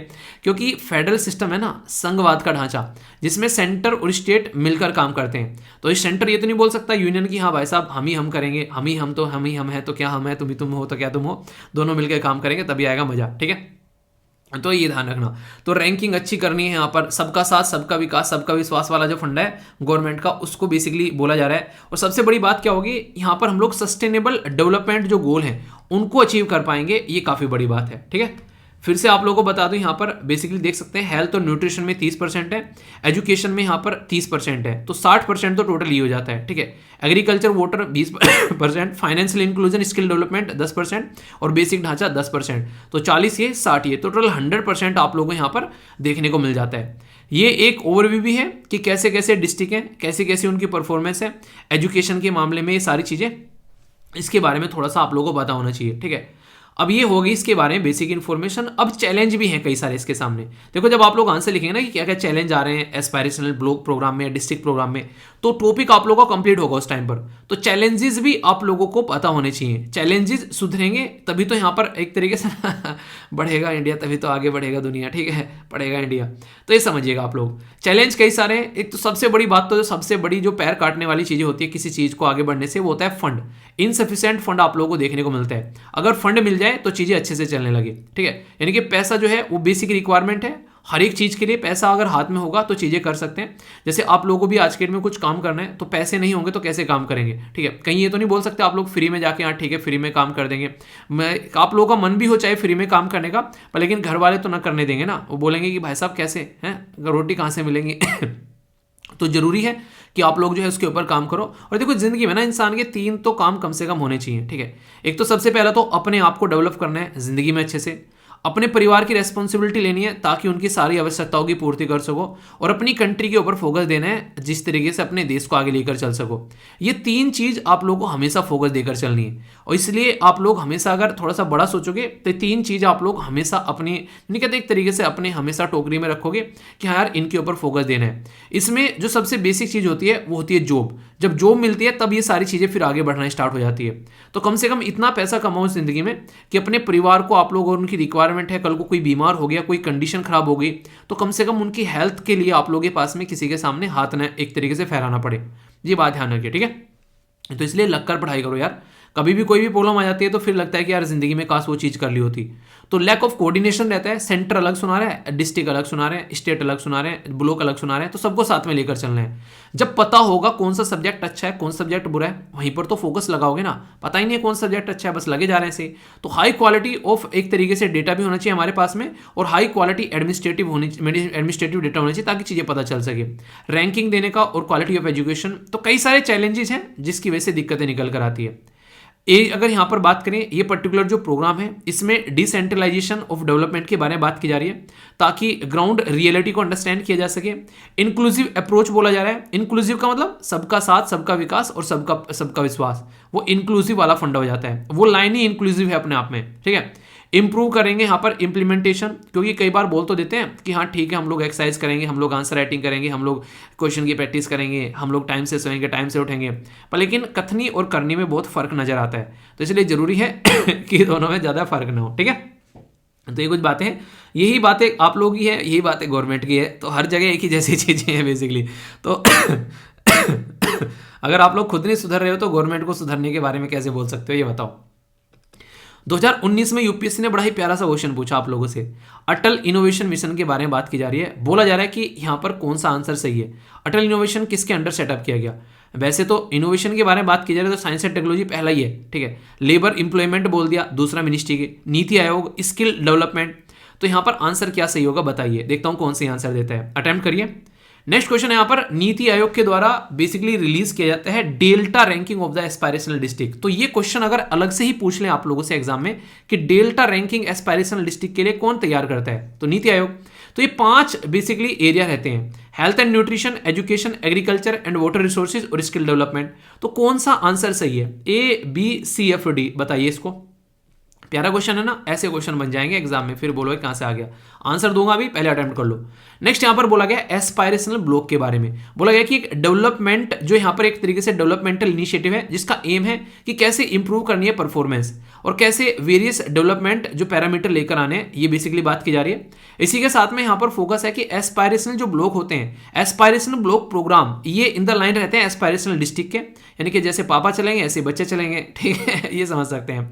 Only centre can add the more block in this, मतलब सेंटर ओनली ऐड कर सकते हैं। समझ गए होंगे आप लोग खेल का है यहाँ पे क्वेश्चन को पढ़ते ही माइंड में आ जाना चाहिए कि खेल कहाँ रहा है एग्जामिनर, ठीक है, तभी आप लोग वैसा सही तरीके से खेल पाओगे पेपर में, वरना तो फिर तो दुनिया देती है पेपर, तो सिलेक्शन तो उन्हीं का होता है जो ढंग से पढ़ते हैं। तो ए में बोला गया 1 and 2, बी में बोला गया 2 and 3, सी में बोला गया 1 and 3, डी में बोला गया all of the above. Video को पॉज करो, तीनों क्वेश्चन के आंसर दो, फिर देखता हूँ सही आंसर क्या है, ठीक है। पहले में क्या है, नीति आयोग है। सीधी सीधी बात है कि नीति आयोग के द्वारा ये स्टार्ट किया गया था कि देश के अंदर में हम लोग इनोवेशन ला सकें ग्राउंड लेवल पर, खासकर स्कूलों के अंदर भी यहाँ पर लैब वगैरह क्रिएट की गई, बच्चों के अंदर में कैसे हम लोग चीज़ों को अच्छे से लेकर चल सकते हैं, एक माहौल बनाया गया, school, university, research institution, micro small and medium enterprise सबको साथ में लेकर आओ, तो वो वाली बातें, ठीक है। और इसी के साथ में यहाँ पर फिर थोड़ा सा सपोर्ट भी प्रोवाइड करा दो, जिसका आइडिया अच्छा है उसको थोड़ा पैसा भी दे दो, तो चीज़ें अच्छे से चलेंगी, ठीक है। तो ये वाली बात देखने को मिलेगी। तो यहाँ पर ये सारी चीज़ें आप लोग अंडरस्टैंड कर सकते हैं। तो एक बच्चा, अरे हाँ, एक बच्चे के द्वारा बात की जा रही है, मैंने बोला था ना कि मैंने कोई पढ़ा सके तो पढ़ाओ, तो एक बच्चा कह रहा है कि सर मैं पढ़ा दूंगा फ्री में, ठीक है। तो मैंने बोला कि ठीक है लेक्चर सेंड करना, तो उन्होंने आज तक कहीं पढ़ाया नहीं है, ठीक है। तो कह रहा है कि सर मुझे एक्सपीरियंस है, तो फिर कह रहा है थोड़ी देर बाद उसको लग नहीं रहा था कि मैं बोलूँगी कि लेक्चर सेंड कर देना तो फिर कह रहा है कि सर मैंने कभी पढ़ाया नहीं है, बता दो मुझे कैसे बनाते हैं लेक्चर। ऐसे ऐसी बदतमीजी मत करो, ठीक है। मैंने बोला था ना कि कोई फ्री में पढ़ा सके तो बता देना, अच्छा कोई अच्छा टीचर हो। कई सारे बच्चे बोले थे ना सर कोर्स के बारे में बातें करो, तो मैंने बोला कि बताओ कौन पढ़ा सकता है। देखो यार, सबको ना पैसे चाहिए और रिक्वायरमेंट भी है बेसिक इंसान की ज़िंदगी में। तो अगर पैसा नहीं होगा तो मतलब जॉब किस लिए पढ़ रहे हो आप लोग, ताकि पैसा मिल सके, ज़िंदगी में आगे बढ़ सको। तो इसलिए ज़रूरी है कि इंसान जो है एक बेसिक रिक्वायरमेंट की पूरी की जाए, ठीक है। तो मैंने ये नहीं कहा कि मैंने कहा बिल्कुल ही चीज़ें नहीं होंगी, पर हाँ ये है कि मतलब एक तरीके से ना ये नहीं कि बहुत ही एक हाई लेवल पे चीज़ें होंगी। तो मेरा मतलब ये था कि एक तरीके से जो भी आप लोग रिज्यूमे भेजते हो, कई बार कई सारे बच्चे रिज्यूमे भेज रहे हैं कि सर जॉब है क्या कुछ, ठीक है। तो यार देखो ऐसी कोई जॉब नहीं है सच कि मैं कोई यहाँ पर बहुत ही बड़ी ऑर्गेनाइजेशन चला रहा हूँ, बहुत सारी जॉब है इसमें। तो आप लोग फिर भी अगर आप लोगों को लगता है कि हाँ कोई अच्छी क्वालिटी का कोई पर्सन है जो अच्छे से पढ़ा सकता है या फिर कुछ भी ऐसा, तो भेज दिया करो, क्योंकि बहुत सारे ऐसे जानने वाले हैं, कोई पूछेगा तो मैं बता दूंगा। कई सारे इंस्टीट्यूट से कॉल आती रहती है सर हमारे यहाँ पे आगे पढ़ा दो। तो अगर कोई ऐसा पर्सन है जो अच्छा पढ़ाने वाला है तो मैं उसका रिज्यूमे फॉरवर्ड कर दूंगा। अभी 2-3 दिन पहले ही कॉल आ रखी थी, ठीक है, कि दो इंस्टीट्यूट है, एक तो मतलब दिल्ली का था और एक था चंडीगढ़ का, ठीक है। तो उनसे मतलब नंबर तो खैर पहुंच ही जाता है इधर उधर से निकल के, तो बोल रहे थे कि सर हमारे यहाँ पे आगे पढ़ा दो। तो कई सारे, अगर कोई भी टीचर ऐसा ना आपकी नज़रों में कोई अच्छा टीचर है जो कि पढ़ाने में अच्छा है किसी भी सब्जेक्ट को, जो भी कोई भी सब्जेक्ट हो, तो आप लोग उनका रिज्यूमे भिजवा देना मेरे पास में। अगर कोई ऐसा होगा कि मेरे से बोलेगा, पूछेगा इस तरीके से जैसे उन्होंने बोला कि सर या तो आप पढ़ा दो या फिर कोई हो आपकी नज़र में कोई अच्छा टीचर, तो बता देना मुझे। तो आप लोग मुझे @ जो यहाँ पर studyloverveer@gmail.com है, वहाँ पे रिज्यूमे भेज दिया करो। जो भी क्वालिटी, अगर देखो एक्सपीरियंस है अच्छा, ऐसा नहीं कि मैं वहाँ पे बोलूँ कि ठीक है यार वहाँ पे काम कर लो और वहाँ पे वो जाके बोलने लगे कि ये कैसे इंसान को भेज दें यहाँ पर, मतलब मेरी भी इंसल्ट हो, ठीक है। तो इंसान वही होना चाहिए जिसको थोड़ा सा एक्सपीरियंस हो, जो पढ़ाना वढ़ाना जानते हो, या फिर कोई भी जैसे कोई पीपीटी बनाने वाला अच्छा कोई ऐसा हो, तो वही बेसिकली भेजना मुझे, ठीक है। ये मुझे एकदम याद आ गया, मैंने कहा ऐसे ऐसे कई सारे जो रिज्यूमे आते रहते हैं, तो ऐसा नहीं कि मतलब सर बता दो पहले फिर हम बना देंगे फिर हम भेज देंगे यार, वो मत करना, ठीक है। इकोनॉमिक्स के कई सारे बच्चे, इकोनॉमिक्स के कई सारे टीचर मतलब एक तरीके से पूछते हैं कोचिंग वाले की कोई इकोनॉमिक्स में है क्या, कोचिंग इन द सेंस कई सारे अपने जैसे ऑनलाइन कुछ कोर्स चला रहे हैं कोई, मतलब कई सारे लोग हैं इस तरीके से पूछते रहते हैं कि यार भाई कोई हो तो बता देना, ठीक है। तो अगर कोई है आप लोगों के ऐसा कि जो एक तरीके से पढ़ाते भी अच्छे हैं, ठीक है, और एक अच्छा एक्सपीरियंस है, तो बताना जरूर, ठीक है। चलिए, और बताने के बाद मैंने कि मैसेज डेली करते जा रहा हूँ कि सर कुछ है क्या जुगाड़, कुछ है क्या जुगाड़ जो होगा मैं अपने आप रिप्लाई कर दूंगा, ठीक है। तो ये मत करना। आगे चलते हैं। तो इसका आंसर क्या है, ये तो मैंने डिटेल में बता दिया कि डी है। सारी की सारी बातें यहाँ पर अभी मैंने बताया था, तो काफ़ी प्यारा क्वेश्चन था ये, ओके, इसके बारे में याद रखना। इसी के साथ में यहाँ पर ये भी हो गया, इसमें स्टेट ऐड कर सकता है ना कि सेंटर, मैंने अभी आप लोगों को बताया था, ठीक है। सर स्टेट और सेंटर दोनों थे ना, स्टेट था, ठीक है, state can add the more, ठीक है, तो स्टेट था यहाँ पर, यानी कि पहले स्टार्ट हो गया फिर स्टेट अपने हिसाब से ऐड कर सकता है। तो क्या हो गया यहाँ पर ये स्टेटमेंट गलत होगी। तो आंसर क्या हो गया, आंसर यहाँ पर इसका ए हो गया, है ना प्यारे प्यारे क्वेश्चन। तो देखिएगा इस तरीके से चीज़ों को तैयार करो कि माइंड में सारी चीज़ें क्लियर हो जाए। दोस्तों ये एक ऐसा टॉपिक है जो कि एक इंसान की भूख के साथ में भी जुड़ा हुआ है, देश की बेसिकली व्यापार की स्थिति के साथ में भी जुड़ा हुआ है, इंटरनेशनल रिलेशन के साथ में भी जुड़ा है, क्योंकि रसिया और यूक्रेन की लड़ाई ने कहीं ना कहीं यहाँ पर ये टॉपिक जो है वो काफ़ी ज़्यादा न्यूज़ में रखा कि वीट यानी कि गेहूं के एक्सपोर्ट को कैसे लेकर चलना है। और इवन मैंने आप लोगों को बात की थी कि अफ्रीकन देशों ने तो यूएन के अंदर में आकर ये बातें बोल दी कि भाई साहब अगर आप लोग रसिया और यूक्रेन की लड़ाई नहीं बंद कर सकते तो आने वाले टाइम में कोविड-19 से इतने लोग नहीं मरे होंगे अफ्रीका के अंदर जितने रसिया और यूक्रेन की लड़ाई चलने की वजह से भूख से मर जाएंगे। क्यों? क्योंकि दुनिया में ये दोनों देश जो हैं वो 25% लगभग वीट का एक्सपोर्ट कर रहे थे लड़ाई होने से पहले। तो ये कंडीशन है वीट की। आप लोगों को पता है हमारे देश में दुनिया भर का जो गेहूं है वो लोगों तक पहुंचाया गया। कोविड-19 के टाइम पर जब लॉकडाउन लगा, गवर्नमेंट का बेसिक पर्पज यहाँ पर यह था ताकि हर एक इंसान की जो थाली है उसमें खाना पहुँच सके। तो उसके चलते प्रधानमंत्री गरीब कल्याण अन्न योजना जो हमारे देश में चलाई गई, तो ये योजना के चलते हम लोग को क्या करना पड़ा, अपना एक्सपोर्ट बैन करना पड़ा। क्यों?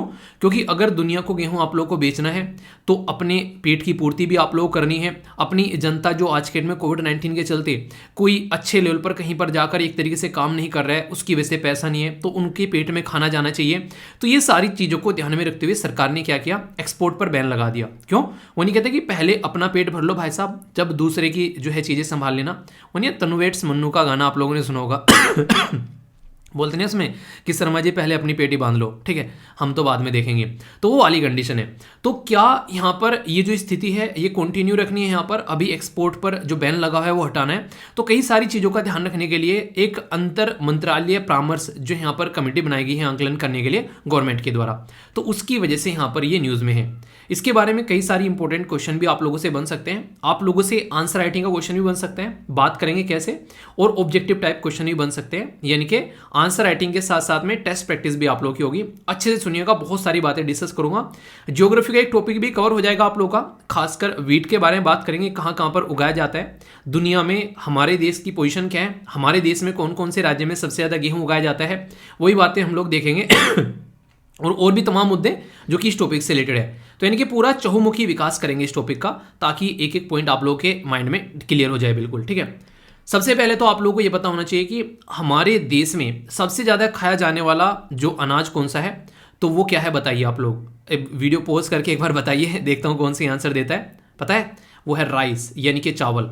चावल सबसे ज़्यादा खाया जाता है। दूसरे नंबर पर सबसे ज़्यादा खाए जाने वाला जो बेसिकली अन्न है वो है यहाँ पर गेहूं, यानी कि वीट। तो वीट की पैदावार अगर ऊपर नीचे होती है तो बहुत सारे लोग ऐसे होंगे जो कि मजबूर हो जाएंगे भूखा, यानी कि एक तरीके से बिना पेट में अनाज जाए हुए सोए। तो इसके चलते जरूरी है कि इसका व्यापार भी और इसके चलते पैदावार भी अच्छी तरीके से होनी चाहिए। पहले मैं आप लोगों को अपने देश की स्थिति बताता हूं, उसके बाद में फिर हम लोग इंडिया के बाद में फिर हम लोग दुनिया की स्थिति समझेंगे। इंपॉर्टेंस के कुछ फैक्ट हैं यहाँ पर जो कि आप लोगों को पता होना चाहिए। यहाँ पर ये जब पढ़ता हूँ ना, कभी कभी मुझे कुछ पुरानी बातें याद आ जाती हैं। जब आप लोगों ने सुना होगा कि हमारे देश में एक नारा लगाया गया था ग्रीन रिवॉल्यूशन के टाइम पर भी कुछ, और उस टाइम पर एक जय जवान जय किसान का नारा आया था। उस टाइम पर हमारे देश को PL शायद आई थिंक 81 के कोई बीज था यहाँ पर यूएसए ने वो दिया था, उनके वहाँ पर वो सुअर खाते थे वो किसान, और हमारे देश में लोग हैं भुखमरी का शिकार थे उस टाइम पर। तो उस टाइम पर हम लोगों ने उनसे हेल्प मांगी, तो उस टाइम पर वो अनाज उन्होंने हमको पकड़ा दिया। और एक आज की डेट में हमें दुनिया को ऐसे ऐसे भी हम लोगों ने सपोर्ट किया कि अपने देश में हम लोगों को दवाई नहीं मिल रही है, हम लोगों ने दुनिया को दवाइयाँ दी हैं। अभी आप लोगों ने सुना होगा जब यहाँ पर हमारे देश में प्रवासी भारतीय दिवस सेलिब्रेट किया गया, जो प्रवासी भारतीय यहाँ पर स्पीच दे रहे थे उनमें से कुछ पर्सन के द्वारा ये बातें नोटिस भी की गई। तो इससे आप लोग अंदाजा लगा सकते हैं। तो ग्रीन रिवॉल्यूशन जब हमारे देश में चला तब जाकर हमारे देश में जो है खाना जो है एक तरीके से लोगों के पेट में पहुंचना अच्छे से स्टार्ट हुआ। उस टाइम पर हम लोगों ने गेहूं के ऊपर काफ़ी ज़्यादा फोकस दिया। तो वीट जो कि एक रबी क्रॉप है यहाँ पर हमारे देश में उगाई जाती है, इसके लिए टेम्परेचर 10 से लेकर 15 डिग्री के बीच में आप लोगों को होना चाहिए। और जब ये पके, आप लोगों ने अक्सर देखा होगा कि जो गेहूं का जो बोना स्टार्ट हो जाता है दिसंबर जनवरी के महीने में, दिसंबर में हाल के अगर ज़्यादातर देखा जाए, और फिर जो कटाई होती है वो अप्रैल और मई के महीने में आप लोगों को ज़्यादातर देखने को मिलती है। तो इसी टाइम से यहाँ पर टेम्परेचर भी देखने को मिलेगा, जब बोने का टेम्परेचर क्या होना चाहिए और फिर काटने का टेम्परेचर क्या होना चाहिए। इसीलिए कहते हैं कि अगर क्लाइमेट चेंज होता है, जरा सा भी ऊपर नीचे अगर टेम्परेचर होता है, तो इन एरिया में पैदावार बेसिकली बहुत ही इंपैक्टेड होगी। तो उस पैदावार को मेंटेन रखना काफ़ी ज़्यादा जरूरी है। और हमारे देश में खासकर अगर बात करें, एक एग्रीकल्चर बेस्ड इकोनॉमी है हमारी, यानी कि हमारी जो अर्थव्यवस्था है वो कहीं ना कहीं आप लोग बोल सकते हैं कि खेती बाड़ी पर काफ़ी ज़्यादा टिकी हुई है। तो हमारे यहाँ पर तो क्लाइमेट चेंज का और ज़्यादा इम्पैक्ट पड़ेगा। सोइल यानी कि मिट्टी कैसी होनी चाहिए, ये फर्टाइल एक लूमी सॉइल और क्ले एक तरीके से लूमी सॉइल आप लोगों की होनी चाहिए। गंगा सतलज प्लेन में ये आप लोगों को देखने को मिलेगी। खासकर अगर बात करें black soil region of Deccan, सबसे इंपॉर्टेंट बात क्या है कि हमारे देश में सबसे ज़्यादा गेहूं कहाँ पर उगाए जाते हैं। तो याद रखने के लिए आसान सी एक बेसिकली शब्द है कि हाँ, जहाँ सबसे ज़्यादा पॉपुलेशन वहीं सबसे ज़्यादा गेहूं उगाए जाते हैं हमारे देश में, ठीक है। यानी कि एक तरीके से आप लोग ये बोल सकते हैं पॉपुलेशन उत्तर प्रदेश में सबसे ज़्यादा है, तो वहीं सबसे ज़्यादा गेहूं उगाए जाते हैं। ओनली ज़्यादा के लिए याद रखना, दूसरे नंबर पर नहीं, ठीक है। दूसरे नंबर पर सबसे ज़्यादा पॉपुलेशन देश के अंदर कौन से राज्य की बताओ जरा। पंजाब, फिर हरियाणा, फिर मध्य प्रदेश, राजस्थान, बिहार और गुजरात। ये टोटल 7 ऐसे राज्य हैं हमारे देश में जो सबसे ज़्यादा गेहूं उगाते हैं। यानी कि उत्तर प्रदेश हो गया, इधर आप लोगों को यहाँ पर पंजाब देखने को मिल गया, फिर हरियाणा हो गया, फिर इसके बाद में आप लोगों को देखने को मिलेगा मध्य प्रदेश, फिर आप लोगों को देखने को मिलेगा राजस्थान, और फिर हो गया बिहार, यहाँ पर इधर आएंगे, और फिर आप लोगों को यहाँ पर गुजरात देखने को मिलेगा। तो यानी कि अगर पूछे आप लोगों से मोटे मोटे तौर पर, इंटरेस्टिंग क्वेश्चन बनेगा कॉमन सेंस यूज करने का यहाँ से काफ़ी प्यारा सा। वो क्या, अगर आप लोग को ऑप्शन देकर कोई पूछ ले कि हमारे देश में जो वीट यानी कि गेहूं जो है वो सबसे ज़्यादा कहाँ पर उगाए जाते हैं, और आप लोगों को ऑप्शन में दे दे केरला, तमिलनाडु, आंध्र प्रदेश, और उसके बाद में फिर आप लोगों को दे दे उत्तर प्रदेश, ठीक है। तो आप लोगों से यहाँ पर इस तरीके से क्वेश्चन पूछे, तो कॉमन सेंस क्यों बोल रहा हूँ कि साउथ इंडिया जो हमारे देश का जो पोर्शन है वहाँ पर चावल के ऊपर ज़्यादा फोकस रहता है, यानी कि राइस के ऊपर। नॉर्थ में आप लोग जाएंगे तो वीट यानी कि गेहूं के ऊपर ज़्यादा फोकस रहता है। तो इसलिए कहते हैं कि ज्योग्राफी एक ऐसा सब्जेक्ट है, वो कई सारे सब्जेक्ट के बारे में आप लोगों की एक कनेक्टिविटी प्रोवाइड करा देता है। अगर किसी एरिया की ज्योग्राफी पढ़ा है तो आप लोगों को उस एरिया का ये पता होगा यहाँ पर क्या खाया जाता है, ठीक है। आप लोगों को उस एरिया का बेसिकली कल्चर तक पता चल सकती है कि किस तरीके के कपड़े यहाँ पर पहनते होंगे। आप लोग खुद सोचो, जो नॉर्थ इंडिया में है वो सर्दियों में ठुठरते हैं सर्दियों में, और जो साउथ इंडिया में है वो एक तरीके से मस्त टी शर्ट में घूम रहे हैं, अपना हाफ चड्डी टी शर्ट में अपना आराम से। तो इस तरीके से आप लोग समझ सकते हैं। तो ये सिचुएशन कहीं ना कहीं ज्योग्राफी की एक तरीके से, इसलिए कहते हैं कि एनसीईआरटी वगैरह आप लोगों को पढ़नी चाहिए अच्छे से, ताकि ये चीज़ें अंडरस्टैंड कर सको। वीट जो है, जैसा मैंने बताया, हमारे देश में सेकंड लार्जेस्ट प्रोड्यूसर है वीट। अगर बात करें शेयर में 13.5 जो है टोटल वर्ल्ड की प्रोडक्शन, वो हमारे देश में देखने को मिलती है। इंडिया के बारे में यह बात आप लोग याद रखिएगा कि हम लोग कई सारे देशों का पेट पालते हैं। Bangladesh, Sri Lanka, UAE, Philippine, Indonesia, Nepal, Yemen, Qatar, south Korea, Oman, यहाँ पर काफ़ी लार्ज स्केल पर हम लोग जो है वो गेहूं का एक्सपोर्ट करते हैं। वीट के एक्सपोर्ट में हालांकि ऐसा नहीं कि हम लोग बहुत ही अच्छी पोजीशन पर हैं, पर लेकिन फिर भी हम लोग एक्सपोर्ट कर रहे हैं, ऐसा आप लोग बोल सकते हैं, क्योंकि हमारी खुद की आवश्यकता पूर्ति इतनी हो जाए, हमारी खुद की इतनी ज़रूरतें हैं कि हम लोग दूसरे का तो पेट बाद में पालेंगे, पहले अपना पेट भर लें। हमारे देश में 130 करोड़ से भी ज़्यादा पॉपुलेशन है यार, उनका पेट पहले भरेंगे कि दुनिया का भरेंगे, पहले अपना तो भर जाए तभी दुनिया का देखेंगे। तो इसीलिए हमारी कंट्री में मैक्सिमम कोशिश ये की जाती है कि पहले अपनी कंट्री के लोगों को जो है वो खाना प्रोवाइड करा जाए, और यही हमारी रेस्पॉन्सिबिलिटी भी है। तो इसी के चलते हम लोगों ने एक्सपोर्ट को बैन भी किया था, ठीक है। तो इंडिया का जो सेंट्रल पूल है वो लगभग आप लोगों को 24.2 मिलियन टन, जो कि ट्वाइस है देन द जो बफर और जो स्ट्रेटेजिक, यानी कि आज की डेट में तो ऐसी पोजीशन में हम लोग कि जितना रिक्वायरमेंट है उससे ज़्यादा हमारे पास में रहता है। और ये दोनों ही जगह है। एक टाइम पर आप लोग दूध के बारे में बात करेंगे, यानी कि मिल्क। एक टाइम पर हमारे देश में हम लोग खुद की पूर्ति नहीं कर पाते थे, और आज की डेट में हम लोग मिल्क और उससे बने हुए प्रोडक्ट जो है वो एक्सपोर्ट तक कर पा रहे हैं। तो ये किसकी वजह से पॉसिबल हो पा रहा है? ये कहीं ना कहीं हमारे किसानों और हमारे देश में जो बेसिकली जो माताएं और जो बहनें हैं, जो खासकर गांव में एक तरीके से जो जानवर पालते हैं, एक तरीके से खासकर जो बहुत सारे ऐसे जो डेयरी इंडस्ट्री इसके साथ में जुड़ी हुई हैं, तो उनकी वजह से ये सारी चीज़ें हमारे देश में पॉसिबल हो पा रही है। तो अपने ही आप में काफ़ी इंपॉर्टेंट हो जाते हैं यहाँ पर। और खासकर याद रखिएगा, इसकी वजह से काफ़ी ज़्यादा अच्छे लेवल पर जो है लोकल एरिया में इंप्लॉयमेंट भी जनरेट हो पाता है, ठीक है, क्योंकि हर कोई पढ़ा लिखा नहीं होता है, बाहर जाकर जॉब नहीं करता है, ठीक है। तो ये बात रखिएगा याद। कुछ बेसिक बातें मैं आप लोगों को यहाँ पर बताऊंगा, स्टार लगा लेना इनके ऊपर तो ठीक है, इनके ऊपर ना लड़ाइयाँ हो गई भाई साहब देशों के बीच में। रसिया दुनिया में सबसे ज्यादा गेहूं एक्सपोर्ट करता है, 18% इंटरनेशनल एक्सपोर्ट। चाइना और इंडिया अगर बात करें, ये मतलब सबसे बड़ा रसिया, लार्जेस्ट प्रोड्यूसर, फिर चाइना, फिर इंडिया, यूक्रेन, ये टॉप 5 में आप लोगों को देखने को मिलेंगे। मोर देन क्वार्टर अगर बात करें तो मैंने बताया था रसिया और यूक्रेन दोनों यहां पर आ जाते हैं। और रसिया यहां पर बात करें, रसिया, यूनाइटेड स्टेट, कनाडा, फ्रांस और यूक्रेन, ये वो देश हैं जो सबसे ज्यादा एक्सपोर्ट करते हैं। याद रखिएगा, पैदावार हमारे देश में बहुत होती है, पर लेकिन हमारी खुद की ज़रूरतें इतनी हैं कि हम लोग एक्सपोर्ट क्या करें, पहले अपना पेट भर लें। हमारे देश में जब हंगर इंडेक्स के बारे में बात करेंगे, बहुत सारे लोग आज की डेट में भी भुखमरी का शिकार रहते हैं, तो इस तरीके से समझ सकते हैं। ठीक है, ऐसा नहीं कि है नहीं हमारी कंट्री में गेहूँ, बस कंडीशन ये है कि लोगों तक पहुंच नहीं पाता है। जैसे अगर बात करें, ये लेक्चर खुद देखो, अगर बात करें पढ़ने के बारे में, तो बहुत सारे बच्चे, कई बार नहीं, कोई फर्स्ट टाइम आ गया लेक्चर देखने के लिए, तो वो एक तरीके से ऐसे बोलता है कि सर किसी ने मुझे इस लेक्चर के बारे में पहले क्यों नहीं बताया। मतलब एक तरीके से आप लोग इंसान के अंदर की वो समझिए, ठीक है, कि हाँ उसको पता चला पॉलिटिकल लेक्चर, तो एक तरीके से वो बच्चा इतना खुश हो गया कि यार पॉलिटिकल लेक्चर फ्री में पढ़े हुए, मैंने पैसे दिए थे उसके लिए कहीं पे। तो ये क्या होता है, ये लोगों तक पहुंच रही है, उनको खुशी मिल रही है। तो गेहूं पड़ा पड़ा कई जगह सड़ जाता है, जैसे मतलब लेक्चर है, सड़ रहे हैं पड़े पड़े, ठीक, कोई देख ही नहीं रहा है, पर लेकिन किसी को मिल गए, पता चला, उसने जम के देखे उसको, उसके पास में रिसोर्सेज नहीं थे, यहाँ से कवर कर लिया उसने आराम से। तो ये होता है कि रिसोर्सेज का इफेक्टिवली यूटिलाइजेशन होना। तो इसी तरीके से यहाँ पर जरूरी है कि हम लोग भी इसको ऐसे ही यूटिलाइज करें, ताकि एक तरीके से ना इंसान के पेट में खाना पड़ जाए इससे पहले कि वो खराब हो जाए। इजिप्ट जो है वर्ल्ड में बिगेस्ट इंपोर्टर है वीट का, ये मैक्सिमम डिपेंडेंट है, और इसीलिए यहाँ पर रोने रो गए थे जिस टाइम पर यहाँ पर रसिया और यूक्रेन की लड़ाई चली। तुर्की जो है वो बिग स्पेंड करता है काफ़ी लार्ज स्केल पर रसिया और यूक्रेन से गेहूं खरीदने में, लगभग 74% वो यहीं से लेके आता है। सोचो जब इनकी लड़ाई होगी तो क्या कंडीशन बन गई होगी तुर्की की और इजिप्ट की।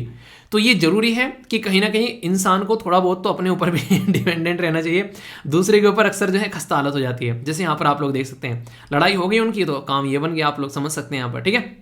तो ये बेसिक चीज़ें होगी। अभी कुछ और बातें मैं आप लोगों को बताऊंगा, उससे पहले कुछ और फैक्ट है, जैसे कि अगर बात करें, कुछ गवर्नमेंट इनिशिएटिव है गेहूं से रिलेटेड हमारे देश में, micro management mode of agriculture, national food security mission, राष्ट्रीय कृषि विकास योजना, ये वो हमारे कंट्री के गवर्नमेंट के इनिशिएटिव है कि कैसे गेहूं की पैदावार को हम लोग को देश में बढ़ाना है। जब उन्हें कहते हैं कि पढ़ेगा इंडिया तभी तो आगे बढ़ेगा इंडिया, हालांकि वो नारा चेंज हो गया था, पढ़ेगा इंडिया तभी तो आगे बढ़ेगी दुनिया, यानी कि अमेरिका के बारे में बोल रहे थे। उनकी माइक्रोसॉफ्ट में ले लो, गूगल में ले लो, इन्हें सारे इंडियन बैठे हुए, इनकी नासा सब चला रहे हैं, ठीक है। तो वाली बातें थी। तो हमारे देश में अगर पैदावार होगी तभी तो सबको हम लोग बांटेंगे और खुद भी खाएंगे। इसी के साथ में आप लोगों को पता है कि मेन जो फूड क्रॉप है नॉर्थ इंडिया और इसी के साथ में नॉर्थ वेस्ट इंडिया, इसके नीचे अगर आप लोग जाओगे ना भाई साहब, उसके खाने के ना फिर वांदे लगने स्टार्ट हो जाते हैं। मतलब मैं तो कई बार गेहूं की रोटियां ढूंढता घूमता रहता हूँ, क्यों ना कहीं रोटी मिल जाए। 2-3 दिन ठीक है चावल खा लो, सही है, लेकिन रोटियों के बिना काम नहीं चल पाता है, ठीक है। इंडिया सेकंड मोस्ट इंपॉर्टेंट है, जो खासकर अनाज की फसल के बारे में बात करते हैं, आफ्टर राइस, ये मैंने आप लोगों को बता ही दिया। कुछ और बेसिक चीजें जिसके बारे में आप लोग लिख सकते हैं, जैसे कि रीजन क्या है यहाँ पर बैन करने का जो एक्सपोर्ट किया था। सबसे पहले तो प्राइस ऑफ व्हीट, ये इसके लिए हम लोगों ने बैन किया कि जो व्हीट का प्राइस है बढ़ रहा था हमारे देश के अंदर भी और वर्ल्ड लेवल पर तो बढ़ ही रहा था, तो हमारे देश में ऑलरेडी इतनी प्रॉब्लम थी तो उनकी कैसे सोल्यूशन होता, तो इसलिए हम लोगों ने बेसिकली बैन किया और उसको जस्टिफाई भी किया गया, ठीक है। इंपैक्ट ऑन व्हीट प्रोडक्शन, कई बार क्या रहता है, देखिए आप लोगों को पता है कि प्रोडक्शन जो है उस पर कमी पड़ जाती है, जैसे हीट वेव चल गई, आप लोगों ने सुना हो लू चल गई काफ़ी ज़्यादा, कई बार बारिश जो है उल्टे सीधे टाइम पर हो गई, गेहूं जो है बिल्कुल लेट गया। आप लोगों को ये बातें वो समझ पा रहे होंगे जो गांव वाले एरिया से आते हैं, क्योंकि कई बार क्या होता है गेहूं जो होते हैं बिल्कुल जैसे बारिश हो गई, तूफान आ गया अप्रैल मार्च के महीने में, किसानों की धड़कनें रुक जाती हैं, गेहूं जमीन पर लेट गए बिल्कुल। मतलब एक तरीके से समझो कि पैदावार कई बार तो आधी हो जाती है।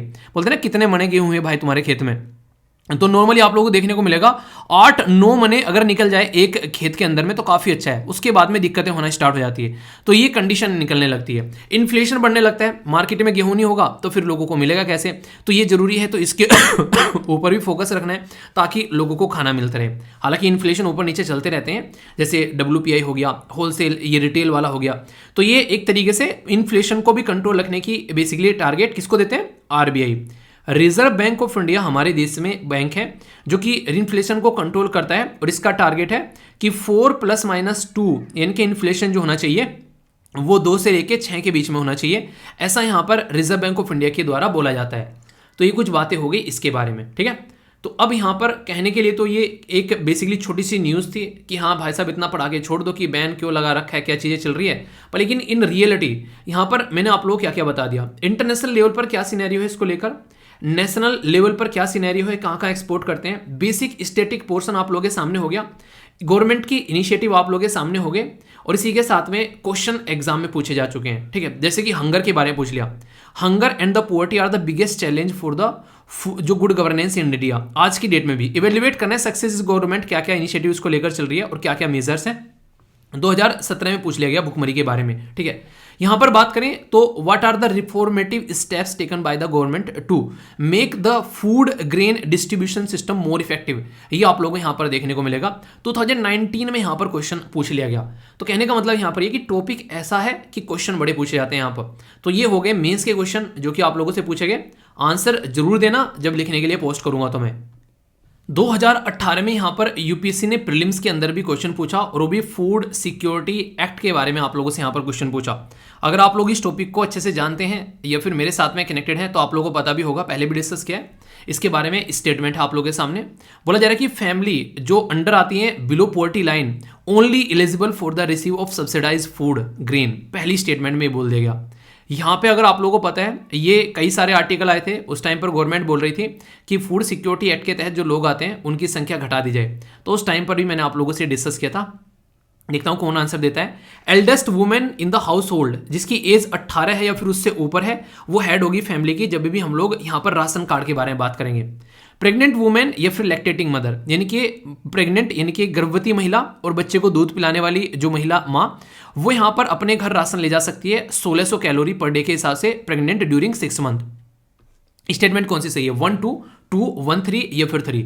इंपॉर्टेंट क्या है यहाँ पर याद रखिएगा, पहली स्टेटमेंट में बोला गया है ओनली बिलो पॉवर्टी लाइन। मैं आप लोगों को बता दूं 75% तो गांव की पॉपुलेशन और 50% शहर की पॉपुलेशन कवर की जाती है फूड सिक्योरिटी एक्ट के तहत में।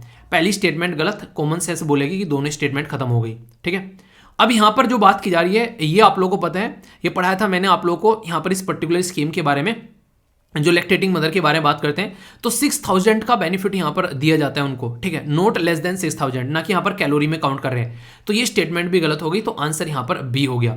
तो ऐसे आप लोग समझ सकते हैं कि डायरेक्ट क्वेश्चन बन जाते हैं। ओके, एक क्वेश्चन यहाँ पर वीट जो प्रोडक्शन के बारे में पूछा जाए, वीट कल्टीवेशन के बारे में, तो बोला जा रहा है कि जो गेहूं है वो रबी क्रॉप जो है उसके लिए क्या क्या टेम्परेचर चाहिए। तो ये स्टेटमेंट दी गई है कि 10 से 15 चाहिए बोने के लिए और 21 से 26 चाहिए काटने के और पकाने के लिए।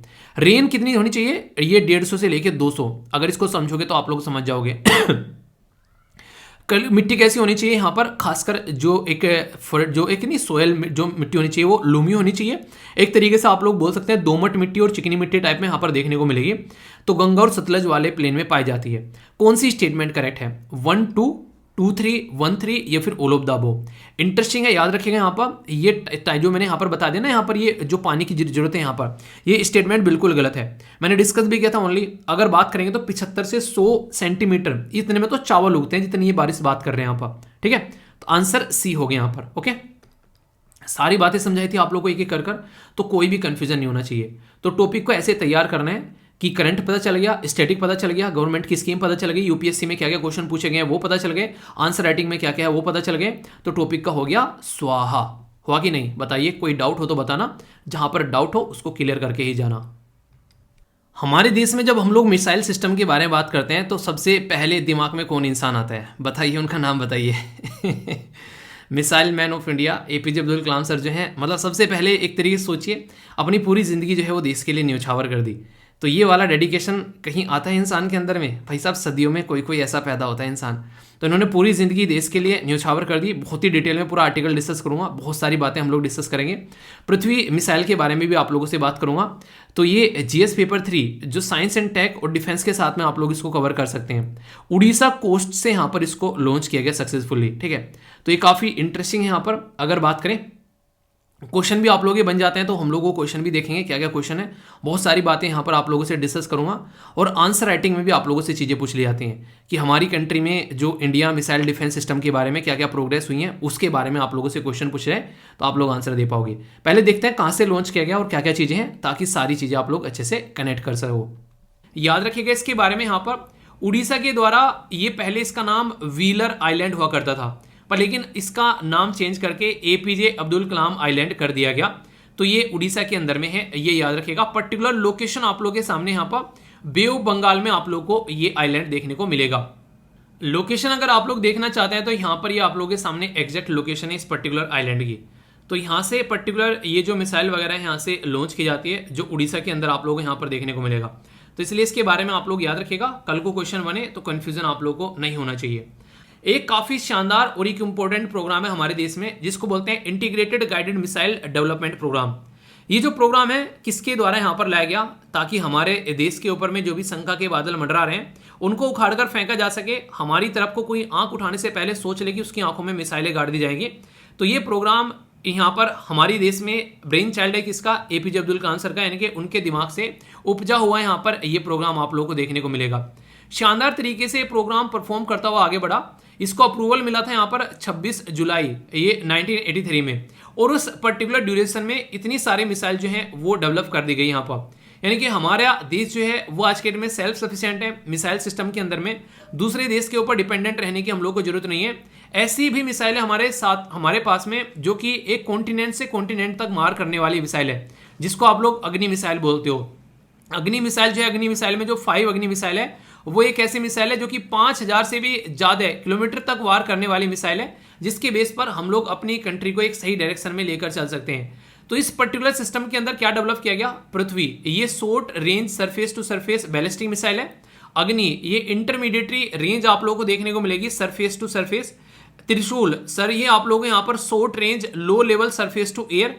इसी के साथ में यहाँ पर आकाश ये सरफेस टू एयर, और नाग जो है ये एक एंटी टैंक मिसाइल है। ठीक है, तो ये 3rd generation anti tank missile है। कुछ और बातें इसके बारे में अगर आप लोग जानना चाहते हैं तो सारी की सारी यहाँ पर स्लाइड में चीजें लिखी हुई है। अग्नि 1, अग्नि 2, अग्नि 3, अग्नि 4, अग्नि 5, अभी अग्नि प्राइम आ गई आप लोगों के सामने, और अग्नि 6 जो है वो अभी यहाँ पर हम लोग उसमें प्रोसेसर में लगे हुए हैं, तो इसलिए अंडर डेवलप आप लोगों को यहाँ पर देखने को मिलेगी अग्नि 6। तो इसके बारे में आप लोग याद रखिएगा, काफी इंपॉर्टेंट है। अग्नि 6 जो है वो शानदार परफॉर्मेंस आप लोगों को यहाँ पर देती हुई नजर आएगी आने वाले टाइम में। तो ये कुछ ऐसी बेसिक चीजें हैं इसके बारे में जो कि आप लोग हमेशा याद रखिएगा। यहाँ पर आप लोग देख सकते हैं, अगर आप लोग देखेंगे अग्नि जो 6 की रेंज है वो 11 से 12,000 किलोमीटर तक मार करेगी, जबकि 5 की थी 5 से लेकर 8,000 किलोमीटर तक, यानी कि उससे लगभग डबल रेंज की मिसाइल यहाँ पर हम लोग दागने जा रहे हैं जैसे ही ये सिस्टम हमारा कंप्लीट हो जाएगा। और न्यूक्लियर वर्जन वेपन हो गए यहाँ पर एक तरीके से, यानी कि जहां पर पड़ेगा वहां पर हाहाकार मस्ती आप लोगों को नजर आएगी। पृथ्वी, आकाश, नाग, त्रिशूल और यहां पर अग्नि, ये टोटल यहां पर IGMDP यानी कि इंटीग्रेटेड जो यहां पर हमारा ये सिस्टम है गाइडेड मिसाइल डेवलपमेंट प्रोग्राम, जो कि 1983 में स्टार्ट किया गया था। उसके तहत ये सारी चीजें आप लोगों को देखने को मिलती है। तो इसलिए कहता हूं यहां पर मिसाइल के बारे में कुछ आप लोगों से पूछ जाए तो ये बेसिक चीजें हैं जो आप लोग याद रख सकते हैं। ये एक और स्लाइड है आप लोगों के सामने जहां पर यहाँ पर पृथ्वी की कौन कितना वेट है और किस किस रेंज में यहाँ पर आप लोगों को देखने को मिल रही है। अग्नि के बारे में, क्रूज मिसाइल यहाँ पर शॉर्ट रेंज, तो सबके बारे में एक छोटी छोटी सी इंफॉर्मेशन आप लोगों के सामने। कल को अगर कोई क्वेश्चन पूछ बैठे आप लोगों से तो ये ऐसी चीज है कि आप लोगों के माइंड में इनको लेकर क्लैरिटी होनी चाहिए। ठीक है, तो मिसाइल सिस्टम में जो डेवलपमेंट आप लोगों के सामने नजर आ रहा है वो इस तरीके से आप लोग यहाँ पर देखने को मिलते हैं। तो कंफ्यूजन होगा तो फिर दिक्कत होगी, और कंफ्यूजन नहीं होगा तो फिर शानदार तरीके से आप लोग आंसर देते हुए नजर आओगे। इसलिए कंफ्यूजन आना बिल्कुल भी नहीं है। एक कुछ और स्लाइड है वैसे अगर देखा जाए तो ये स्लाइड है यहाँ पर, अगर आप लोग देख पाते हैं जैसे इस तरीके से यहाँ पर हमारी कंट्री में क्या क्या रेंज है इस मिसाइल की, तो इस तरीके से आप लोग यहाँ पर देख सकते हैं। तो ये कुछ स्लाइड ऐसी डाल दी जाती है कई बार, जिससे कि आप लोग अच्छे से जब रिविजन करने बैठो तो आप लोग उसको अंडरस्टैंड कर सको। जब भी PDF डाउनलोड किया करो तो ये सारी चीजें आप लोगों को रिविजन करने में फिर काम आएंगी जब रिविजन करने बैठोगे। ठीक है, तो इनको आप लोग पास में जरूर रखा करो। जितना मैंने आप लोगों को पढ़ाया है, अगर उतनी भी इंफॉर्मेशन आप लोग अपने पास में रखोगे तो 2014 में UPSC के द्वारा ये पूछा गया क्वेश्चन, इसका आंसर आप लोग बड़े ही फटाक से दोगे। कैसे? अग्नि 4 के बारे में यहाँ पर पूछी जा रही है। आप लोग कुछ नहीं पता है, बस इतना पता है कि अग्नि 5 हमारे देश में पहली मिसाइल आई जो कि 5000 किलोमीटर से ज्यादा वार करने वाली है। बस ये स्टेटमेंट अगर आप लोगों को मेरी बोली हुई याद है तो यहाँ पर आप लोग देखते हैं इसमें क्या बोला गया है, 7500 किलोमीटर। ओनली ये स्टेटमेंट आप लोगों को पता चल गया गलत है, तो इसका मतलब ये गलत होगी, ये गलत होगी, ये गलत होगी। आंसर यहाँ पर ए आ गया। वो पूछ ही नहीं रहा है कि आप लोगों को ये सारी चीजें याद भी होनी चाहिए कि नहीं होनी चाहिए। तो यहाँ पर लिक्विड लिख दिया, आप लोगों को पता ही नहीं, आप लोग साइंटिस्ट थोड़े ना हो, लिक्विड है कि सॉलिड है। आप लोग देख लो यहाँ पर जरूरत ही नहीं है इसकी, वैसे सॉलिड है। यहाँ पर ये स्टेटमेंट भी गलत होगी और सरफेस टू सरफेस वार करने वाली मिसाइल होगी। तो इस तरीके के क्वेश्चन अगर आप लोग कॉन्सेप्ट क्लैरिटी के साथ में जाएंगे तो आप लोग क्वेश्चन छूटने वाला ही नहीं है। तो थोड़ा सा आप लोग चीजों को समझा करो और फिर देखा करो, आसानी से आप लोग आंसर करते हुए नजर आओगे। इस क्वेश्चन का आंसर मैं नहीं दूंगा आप लोगों से, ये क्वेश्चन का आंसर मैं चाहूंगा। पृथ्वी जो है उसके बारे में पूछा गया क्या है, short range surface to surface. Trishul short range यहाँ पर basically surface to air, Akash intermediatory range surface to surface, और यहाँ पर Nag third generation anti tank बोला गया, ठीक है। तो अब अगर आप लोग एक छोटा सा भी अगर यहाँ पर एक छोटी सी स्टेटमेंट भी अगर आप लोग देखोगे, थोड़ा सा भी कॉमन सेंस आप लोग लगाओगे तो इस क्वेश्चन का आंसर दे दोगे। वो कॉमन सेंस क्या है, पहले आप लोग एक बार अटेम्प्ट कर लो। ए में बोला गया ओनली 1 पेयर, बी में बोला गया 2 पेयर, सी में बोला गया ओनली 3 पेयर, और डी में बोला गया all of the above pair. Common sense क्यों बोल रहा हूं? आकाश, आकाश का मतलब क्या होगा कि यार धरती पे से ऊपर कोई कुछ फेंका जा रहा होगा आकाश की साइड में, ठीक है। तो यहां पर देखते हैं सरफेस टू सरफेस बोलते हैं यहां पर ये, तो आकाश का मतलब तो कुछ एयर में होगा ना, ऊपर को जाएगा। तो यहां पर ये सरफेस टू सरफेस है ही नहीं है। यहां पर आप लोग एक अकेली स्टेटमेंट अगर ये पता चल गया, कहानी खत्म होगी। आप लोग आंसर यहां पर सी हो गया। आकाश क्या है यहाँ पर, ये basically surface to air missile है। तो इस तरीके से आप लोग समझिए, यहाँ पर डायरेक्ट क्वेश्चन आप लोग के निकल के आते हैं, बस क्वेश्चन को ध्यान से पढ़ना है। ये एक ऐसा क्वेश्चन है जो कि आप लोगों को पढ़कर काफी सारी बातें बताएगा। और मैं हमेशा एक बात यहां पर बोलना चाहूंगा, एक क्वेश्चन अगर कोई ऐसा हो और उसमें 2 स्टेटमेंट ऐसी हो जो कि एक दूसरे के अपोजिट में हो, उन्हीं में से कोई सा आंसर आप लोग यहां पर देखने को मिलेगा। यानी कि यहां पर बोला गया कि जो व्हीलर आइलैंड है वो सिचुएटेड है west coast of Orissa in bay of Bengal.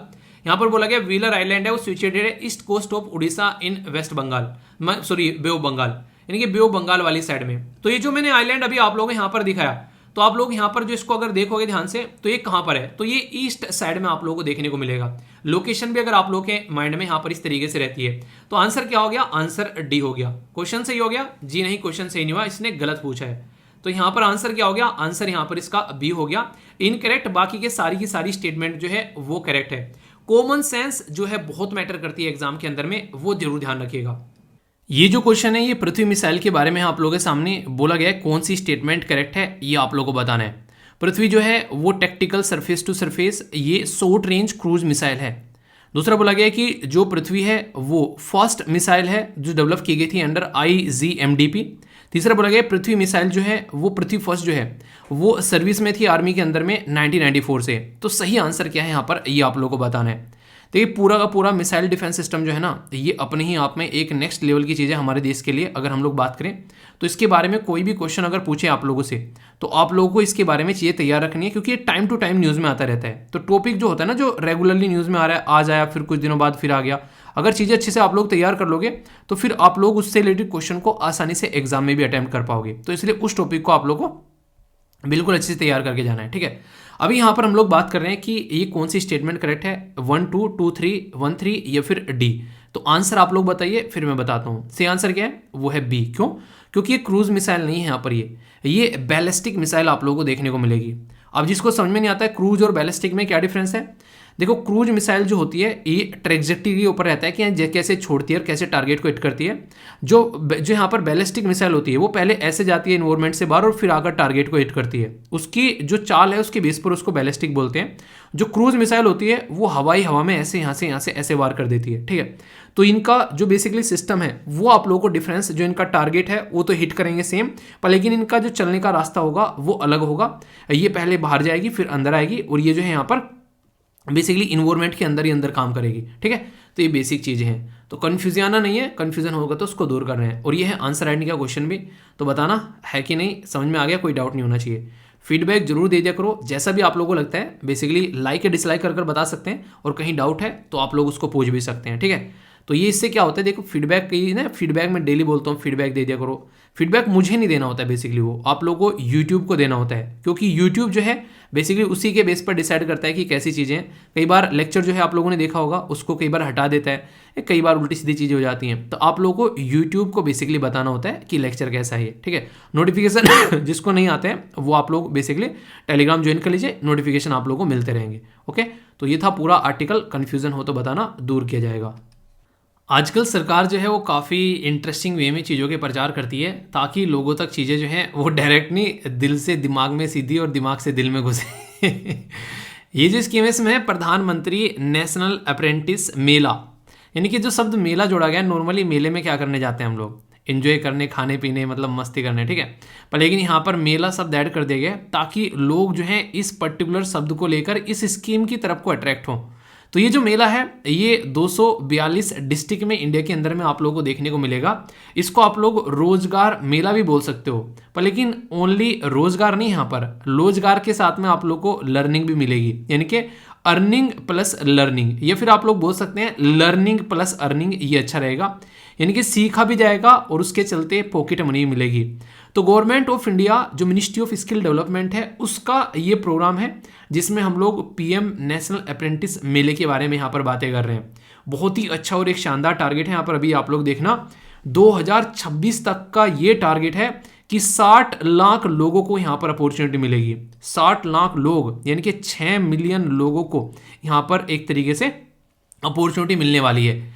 ये जो पर्टिकुलर मेला है जिसको यहाँ पर PMNAM यानी कि PM NAM के नाम से बोल सकते हैं, 242 डिस्ट्रिक्ट में इंप्लीमेंट किया जाएगा और मिनिस्ट्री ऑफ स्किल डेवलपमेंट का है, ये तो मैंने बता ही दिया।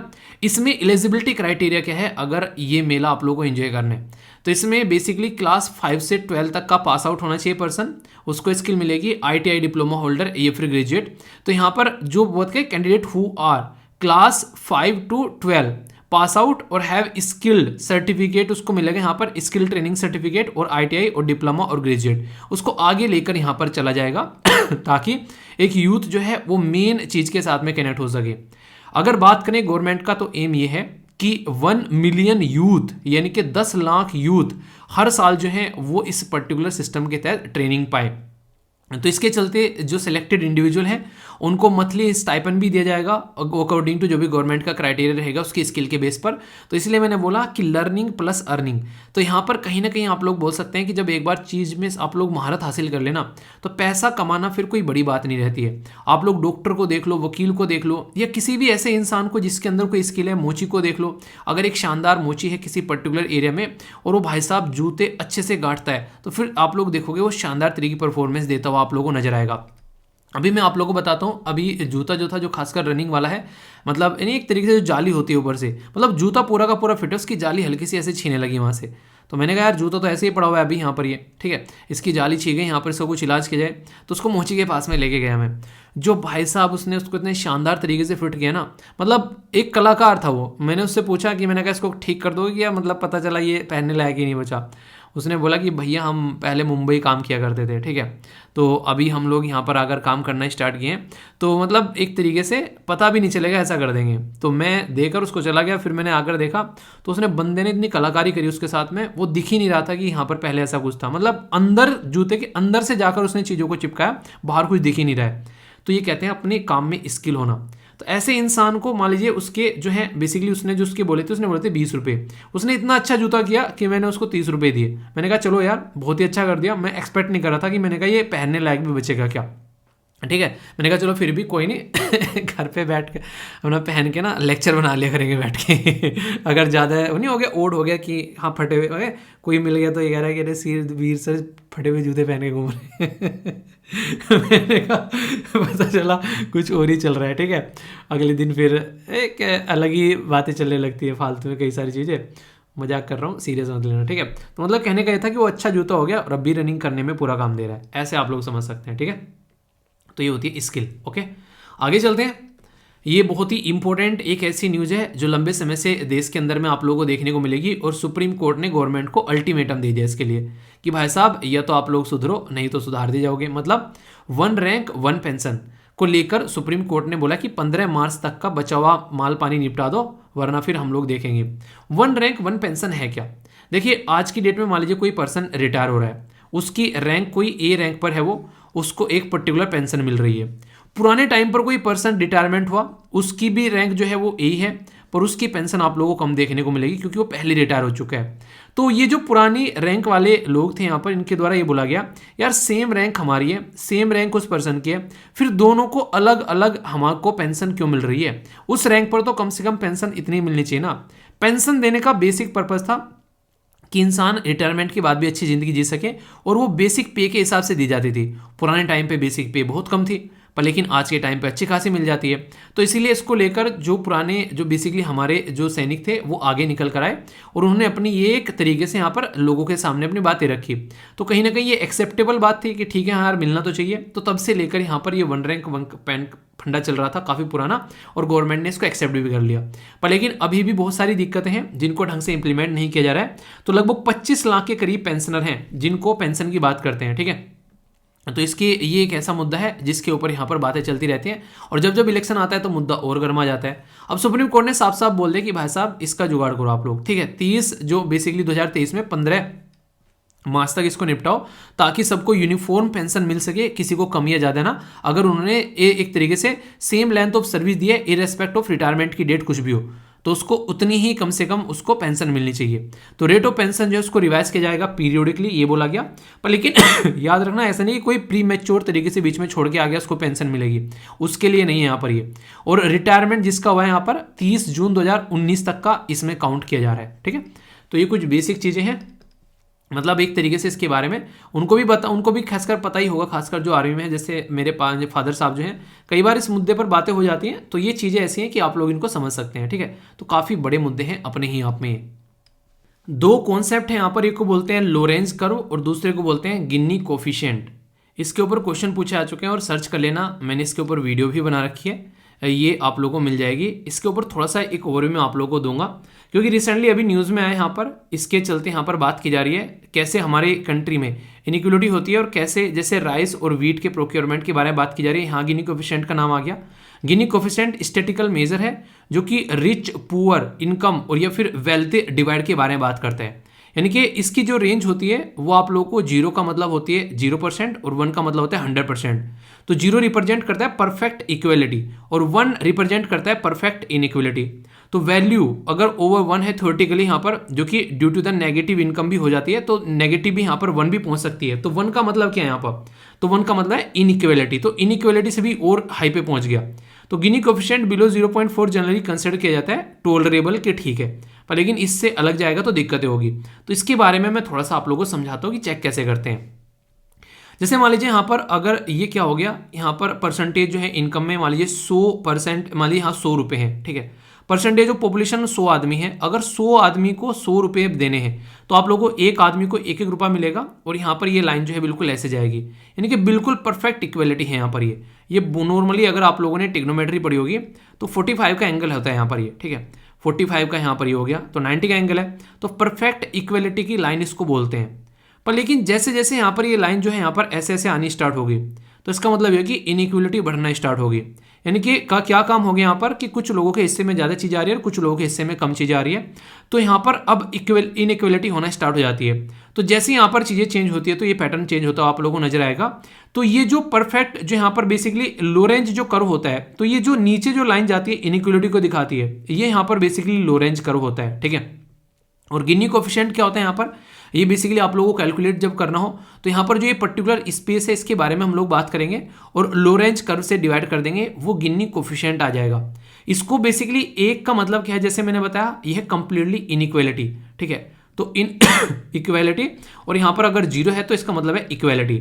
ये पर्टिकुलर जो शब्द है ये बेसिकली याद रखिएगा, कोराडो गिनी थे जो कि इटली के रहने वाले थे, इनके द्वारा 1912 में डेवलप किया गया, जिसके चलते हम लोग इसके बारे में आज भी बातें करते हैं।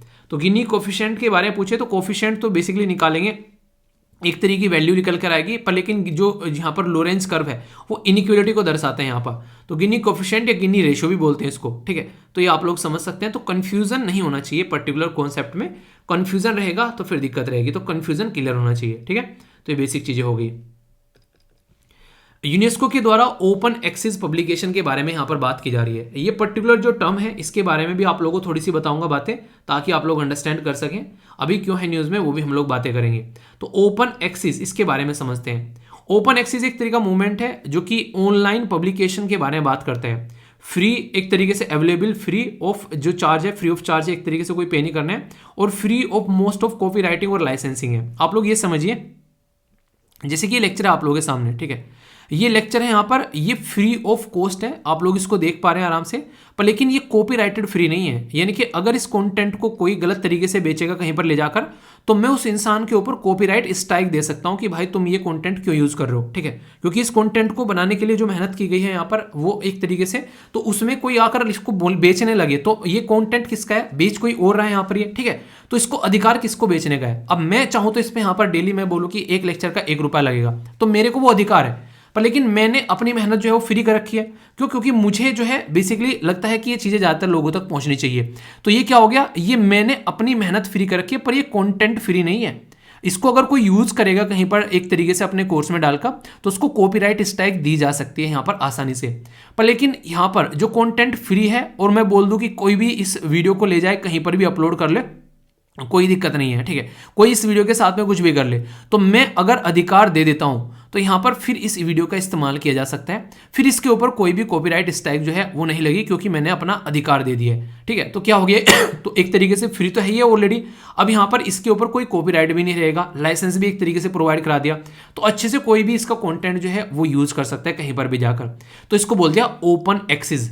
तो ये है ओपन एक्सेस कि यहाँ पर कॉपीराइट फ्री भी है और लोगों तक जो है पहुंच भी रहा है फ्री ऑफ कॉस्ट भी। तो ये कहीं ना कहीं आप लोग बोल सकते हैं कि प्रैक्टिस कई सारी कंट्री में, इंस्टीट्यूशन में की जा रही है।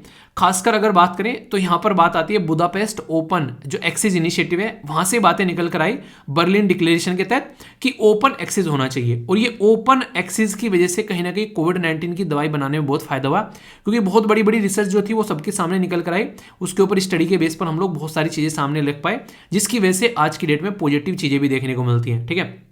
तो यहाँ पर ये अलग बात है कि देखो हर एक इंसान की रोजी रोटी चलती है, पर लेकिन अपनी रोजी रोटी के अलावा अगर चीज़ें लोग प्रोवाइड करा दें ताकि लोगों को उसका फायदा हो सके, तो पता नहीं किसका फायदा किसको कहाँ पर हो जाएगा। हो सकता है वो चीज़ आप लोगों के लिए इतनी इंपॉर्टेंट ना हो, पर लेकिन दूसरे के लिए बहुत इंपॉर्टेंट होगी वो चीज़। तो ये आप लोग हमेशा ध्यान रखिएगा।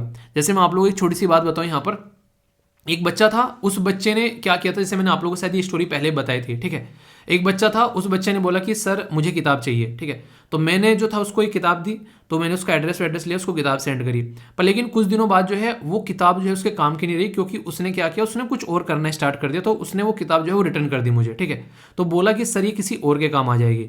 तो ये समझ सकते हैं आप लोग यहाँ पर। तो ये होता है रिसोर्सेज को ढंग से यूटिलाइज करना। आप लोग इस चीज़ की इंपॉर्टेंस समझो। और वो किताब जब किसी एक दूसरे बच्चे के पास में गई, वो बोला कि सर इस किताब ने पता नहीं, आप लोग समझ नहीं सकते मेरी कितनी हेल्प कर दी, मेरे पास में पैसे नहीं थे कि मैं किताबें भी खरीद सकूँ ढंग से।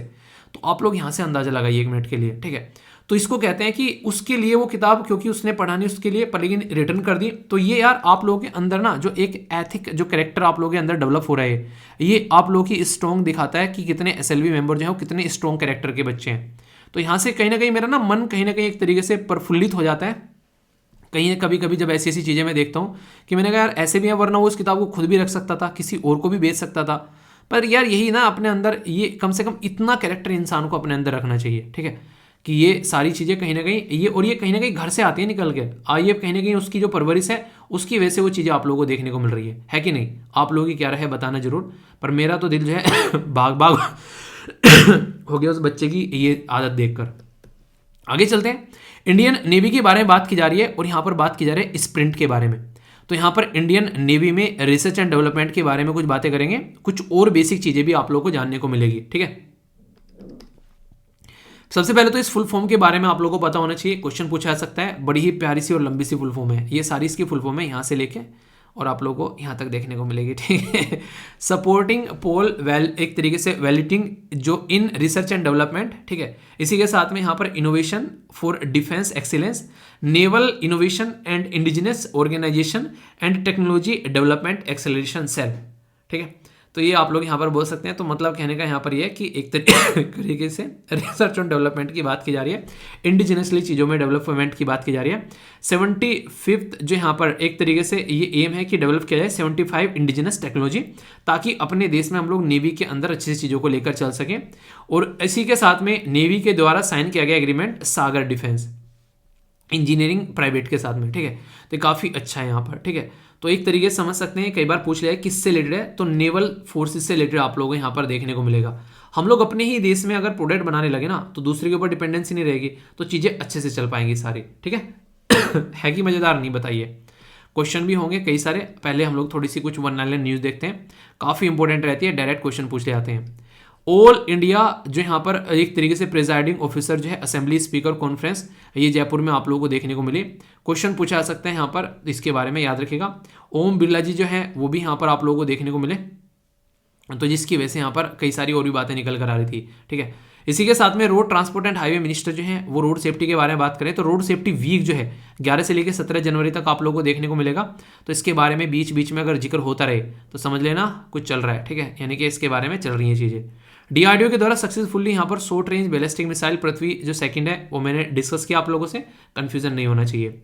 RR मूवी, ये याद रखिएगा, RR मूवी का जो नाटू नाटू सॉन्ग है, ठीक है, कई सारे लोग इसको नाचो नाचो बोलते थे, ठीक है मतलब कई सारे, क्या मुझे भी स्टार्टिंग में कहा नाचो नाचो लिख रहा है क्या ये पर वो नाटू नाटू था, ठीक है।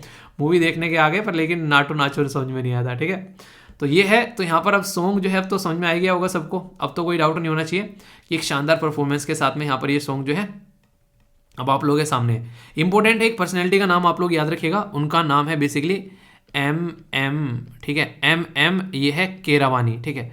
तो MM के नाम रख लेना, MM के मुंडे, ठीक है। तो यहाँ पर इनको बेसिकली कंपोज किया गया था ये ओरिजिनल सॉन्ग, तो एक तरीके से इनकी कैटेगरी में अवार्ड जो यहाँ पर मिला है, तो यहाँ पर ये 80वां यानी कि 80th गोल्डन ग्लोब अवार्ड है जो यहाँ पर इनको गया, और फर्स्ट एशियन सॉन्ग है जिसको यहाँ पर ये मिला है। इंडिया को तो पहला है, ये एशिया का भी पहला है। ऑस्कर के बाद में सेकंड हाईएस्ट इंपॉर्टेंस दी जाती है इस अवार्ड को, तो समझ लीजिए आप लोग क्या मिला है, ठीक है।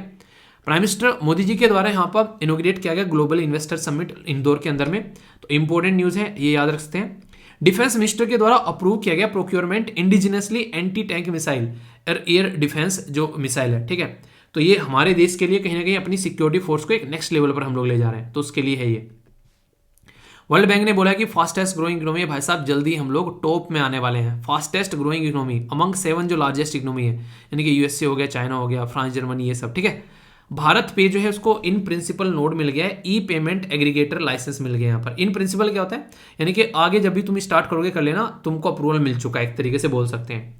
Security and exchange board of India के द्वारा यहाँ पर रिलैक्स किए गए हैं offer for sale OFS norms. तो आप लोगों से पूछ ले OFS नॉर्म्स क्या होते हैं, तो ये शब्द भी काफी इंटरेस्टिंग है। Security and exchange board of India SEBI है जो कि हमारी कंट्री में इस मार्केट को हैंडल करता है। OFS क्या है यहाँ पर, OFS जो है यहाँ पर ये है एक एन ऑफर फॉर सेल बोलते हैं इसको। बेसिकली ये एक मैकेनिज्म है जो कि अलाउ करती है प्रमोटर को कि रिड्यूस किया जाए देरी होल्डिंग, जो भी उनके पास में कंपनी के शेयर है उनको रिड्यूस किया जाए, बेचा जाए शेयर जो है, पर एक तरीके से एक directly to the public through the bidding procedure. Bidding क्या होता है, बोली लगाना, ठीक है। जैसे मैं बोलने लगूँ कि यहाँ पर भाई साहब एक पर्टिकुलर किताब है, ये बेसिकली बच्चों तक पहुंचानी है, ठीक है। तो जो भी यहाँ पर अच्छे मार्क्स लेकर आएगा उसी को मैं ये किताब दूंगा, या डेली जो रेगुलर आंसर देगा उसी को मैं किताब दूंगा। तो एक तरीके की बोली हो गई, जो भी अच्छे से आंसर देता है वो सामने आ जाए निकल के। अब तो क्या हो गया, ये एक तरीके से मतलब बोली लगाना है कि जो ज्यादा पैसे देगा उसी को वो प्रोडक्ट मिल जाएगा, ऐसा आप लोग बोल सकते हैं। ऐसा नहीं कि फेवर किया जाएगा कि नहीं मैं तो अपने जानने वाले को ही दूंगा, ये तो वाली हरकतें नहीं होंगी, है ना बेसिक। तो कंफ्यूजन नहीं होना चाहिए, क्वेश्चन भी अगर कल को पूछे जाए तो ये बेसिक था। आगे चले, यहाँ पर बेसिकली यहाँ पर जो एक बात की जा रही है, ये देखो कई सारे ना ऐसे ऐसे क्वेश्चन भी आप लोगों से बनते हैं, तो थोड़ा थोड़ा इनके बारे में पता होना चाहिए। इंपॉर्टेंट पर्सनैलिटी वाला टॉपिक हो जाता है यहाँ पर ये, ठीक है। तो यहाँ पर जो बेसिकली बात की जा रही है, ग्रीस के जो यहाँ पर लास्ट किंग थे कॉन्स्टेंटाइन, ठीक है। तो रिसेंटली अभी 82 की एज में उनकी डेथ हुई है, तो यहाँ पर इनकी आत्मा को शांति मिले, तो हल्का सा आइडिया रख सकते हैं, ठीक है। जापान और यूके साइन कर रहे हैं मेजर डिफेंस डील। PM फ्यूमो कसीदा जो है उनके द्वारा लंदन विजिट किया गया, तो ये काफ़ी बड़ी बात है। यहाँ पर देखते हैं सिनेरियो नहीं, गर्मी बढ़ने वाली है, ठीक है। तो कहने का मतलब यह कि पड़ोस में है जापान, ऊपर नॉर्थ कोरिया, जापान के ऊपर नॉर्थ कोरिया, तो वो सब चीज़ें हैं, देखते हैं क्या चीज़ें चेंज होती है, ठीक है। बांग्लादेश जो है वो यहाँ पर बेसिकली 75% जो डिक्लाइन है अंडर 5 चाइल्ड मोर्टेलिटी यूनिसेफ के द्वारा बोला गया है। तो काफ़ी अच्छी बात है यहाँ पर कि बच्चों की जो डेथ होती थी उसमें कमी आई है बांग्लादेश के अंदर में। एक साइड में पाकिस्तान है, आप लोग देखो, एक साइड में बांग्लादेश है, मतलब बांग्लादेश की शानदार परफॉर्मेंस है और पाकिस्तान एक अलग ही लेवल पर चल रहा है, तो डिफरेंस देखो आप लोग यहाँ पर। नेपाल के प्राइम मिनिस्टर जो है पुष्पा कमल दहल प्रचंड, इतना बड़ा नाम है, PKDP, ठीक है, मतलब शॉर्ट में भी इतना लंबा हो जा रहा है, ठीक है। तो उनके कॉन्फिडेंस वोट जीत लिया, तो ये चाइना के फेवर के आदमी है, तो जीत कर बैठ गए। देखो कैसे माहौल बनता है आगे। इंडिया और पनामा MOU साइन करें, कोऑपरेशन किया जाए डिप्लोमेट्स की ट्रेनिंग के लिए, ये एक अच्छी बात है। पनामा पेपर लीक का नाम आप लोगों ने सुना होगा, तो उससे कनेक्ट करके भी इसको देख सकते हैं, ठीक है। मुद्दा काफ़ी गर्मा आ गया था जब पता चला कि अमिताभ बच्चन जी और वहाँ पर एस राय जी के और भी कई सारे लोगों के पैसे हैं, तो माहौल गर्मा गया था, ठीक है। जापान जो है वो कंटिन्यू है वर्ल्ड में मोस्ट पावरफुल पासपोर्ट की लिस्ट में, तो ये काफ़ी अच्छी बात है। ये कैसे चेक करते हैं कि कितने कंट्री में आप लोग एक तरीके से वीज़ा फ्री एंट्री मिल रही है, तो ये कहीं ना कहीं या फिर वीज़ा ऑन अराइवल है, तो ये इस कैटेगरी में आता है, ठीक है। कौन बनेगा छोटू करोड़पति, कास्ट बेस्ड सेंसस जो है वो किसके द्वारा रिसेंटली अभी कंडक्ट कराया गया, बिहार, आसाम, वेस्ट बंगाल या फिर उत्तराखंड, बताइए। बहुत ही प्यारा क्वेश्चन है, क्वेश्चन बन सकता है एग्जाम में। UN habitat world habitat award 2023 जो यहाँ पर फॉर द जगा मिशन, ठीक है। तो ये बेसिकली आप लोगों को यहाँ पर ये बताना है कि एक तरीके से जग बोल सकते हैं बेसिकली, ये किसके द्वारा जीता गया। स्टेट जो है गुजरात, तमिलनाडु, उड़ीसा या फिर हरियाणा, आगे बात करते हैं, portal for mapping of industrial unit and laboratories किसके द्वारा लॉन्च किया गया है? DPIIT, BIS या फिर BRO या ministry of road transport and highway? सही आंसर क्या है ये आप लोगों को बताना है। फूड प्राइस इंडेक्स पब्लिश किसके द्वारा किया जाता है? ठीक है, यूनिसेफ या FAO या फिर IMF या फिर वर्ल्ड बैंक? तो काफी प्यारे प्यारे क्वेश्चन है, रिपोर्ट के बारे में डायरेक्ट क्वेश्चन आप लोगों से पूछ ले जाते हैं, तो कंफ्यूजन नहीं होना चाहिए। सीसेट का क्वेश्चन है, ये आप लोगों को रामानुजन बनाएगा अगर डेली एक क्वेश्चन प्रैक्टिस करोगे तो, है कि नहीं? तो इसको अटेम्प्ट करो और फिर आप लोगों को आंसर बताया जाएगा। तब तक हम बात करते हैं यहाँ पर टैगस रिवर के बारे में। टैगस रिवर जो है ये आप लोगों को स्पेन के अंदर देखने को मिलेगी। लगभग 1007 किलोमीटर लंबी ये रिवर आप लोगों को यहाँ पर नजर आती है। तो टैगस रिवर जो है लॉन्गेस्ट रिवर है। एक पर्टिकुलर आइबेरियन पेनिनसुला भी है यहाँ पर, तो ये भी कम से कम आप लोग याद रख लीजिए। आइबेरियन पेनिनसुला के बारे में पूछे तो आप लोगों को यहाँ पर इस पर्टिकुलर रीजन में देखने को मिलेगा। टैगस रिवर की एग्जैक्ट लोकेशन आप लोगों को यहाँ पर बता दी, ये पर्टिकुलर लोकेशन आप लोग देखते हैं। ठीक है, तो ये टैगस रिवर हो गया आप लोगों के सामने। ओके, कई बार क्वेश्चन पूछ ले आते हैं ना, तो हल्का सा अगर आइडिया आप लोगों को रहता है तो क्वेश्चन आप लोगों के गलत नहीं होते एग्जाम में। तो इसलिए कहता हूँ चीज़ों को थोड़ा सा ध्यान से रखा करो ताकि कंफ्यूजन न हो। बाकी क्वेश्चन किस किस के कितने सही हैं बताना, ये कितने क्वेश्चन टोटल जो होते हैं आप लोग कितने सही कर लेते हो। तो यहाँ पर पूरा एक तरीके समझ के चलो आप लोग। यूपीएससी के क्वेश्चन भी पूछ ले जाते हैं, बनाए हुए क्वेश्चन भी, तो अच्छी खासी प्रैक्टिस होती है, बड़े और छोटे क्वेश्चन भी। ठीक है, कास्ट बेस्ड सेंसस अभी बिहार में यहाँ पर देखने को मिला, उसके बारे में बात की गई। फर्स्ट फेज स्टार्ट किया गया यहाँ पर, तो बिहार कैबिनेट के द्वारा यहाँ पर इसके बारे में बात की थी कि हम लोग इसको स्टार्ट करेंगे। तो इसमें यहाँ पर अभी ये आने वाले टाइम में आप लोगों को चीज़ें देखने को मिलने वाली हैं। ठीक है, ये काफी इंटरेस्टिंग क्वेश्चन है। यहाँ पर ऐसे क्वेश्चन पूछ ले जाते हैं। तो उड़ीसा के द्वारा यहाँ पर ये अवार्ड जीता गया है। ठीक है, तो उड़ीसा के द्वारा यहाँ पर जो UN हैबिटेट वर्ल्ड जो हैबिटेट्स का जो यहाँ पर अवार्ड गया 2023 के लिए, तो इनका एक मिशन था जग मिशन। ठीक है, तो जग मिशन जो है यहाँ पर ये वर्ल्ड का लार्जेस्ट लैंड जो एक तरीके से लैंड टिलिंग और स्लम अपग्रेडिंग प्रोग्राम था यहाँ पर देश के अंदर में, जो कि स्टार्ट किया गया था। ये बेसिकली एक तरीके से हमारे जो यहाँ पर उड़ीसा के अंदर में स्लम जो एक स्लम एरिया ना, स्लम डॉग मिलियनर आप लोगों ने मूवी देखी होगी, तो लास्ट 5 ईयर में 1,75,000 फैमिली को सपोर्ट प्रोवाइड कराया गया इसके तहत यहाँ पर। तो उड़ीसा में बहुत ही अच्छे काम करते हैं नवीन पटनायक साहब। आप लोग बाकी आप लोग बताइए जो ग्राउंड लेवल पे है उड़ीसा के अंदर में। Portal for mapping of industrial unit and laboratory, तो यहाँ पर इसके अंदर अगर बात करें तो ये कौन है स्टैंडर्ड के बारे में बात करते हैं, तो सीधी सीधी बात है ब्यूरो ऑफ इंडियन स्टैंडर्ड। तो BIS यहाँ पर सही आंसर है यहाँ पर। तो 76th फाउंडेशन डे रिसेंटली अभी इसका सेलिब्रेट भी किया गया। और नेशनल एक्शन प्लान है यहाँ पर जो बेसिकली जिसमें हम लोग 22 से लेकर 27 तक का हम लोग काम कर रहे हैं स्टैंडर्ड बढ़ाने का, खासकर अलग अलग लेवल पर। ठीक है, तो ministry of commerce and industry भी यहाँ पर पार्टिसिपेट करती है। और नेशनल इलेक्ट्रिकल कोड भी हमारे देश में आ चुका है 2023 का, जो कि आप लोग समझ सकते हैं। Food price index direct question बन जाता है, प्यारा और बनाओ अभी वाली। तो UN की एजेंसी है फूड एंड एग्रीकल्चर ऑर्गेनाइजेशन। ठीक है, पब्लिश करती है यहाँ पर फूड प्राइस इंडेक्स, ये याद रखेगा। तो बेसिक क्वेश्चन पूछा जाए तो कंफ्यूज आना बिल्कुल भी नहीं है। ओके, ये सीसेट का क्वेश्चन, एक सेकंड, ये आप लोगों का सीसेट का क्वेश्चन हो गया यहाँ पर। तो यहाँ पर आप लोगों का आंसर क्या है, इसका आंसर है आप लोगों के सामने ए का मतलब क्या हो गया, यानी कि 12। ठीक है, तो ये आप लोगों के सामने आंसर हो गया। बाकी ये रिवर हो गई। अब हम लोग बात करेंगे वोकैब वाले सेक्शन के बारे में, पर लेकिन उससे पहले यहाँ पर देखिए बहुत सारे बच्चे अच्छे से आंसर दे रहे हैं। एक बात ध्यान रखिएगा, जो भी आंसर देते हैं यहाँ पर कई सारे बच्चे पिन कर देता हूँ, अगर किसी को समझ में नहीं आ रहा उसको मैच करना है तो आप लोग मैच कर सकते हैं। और बाकी अपना शेड्यूल जरूर बताया करें, कैसा आप लोग का दिन रहने वाला है, कैसा आप लोग लेकर चलने वाले हो, ये सारी बातें आप लोग जरूर देखा करो ताकि अपने दिन को इफेक्टिवली यूटिलाइज कर सको।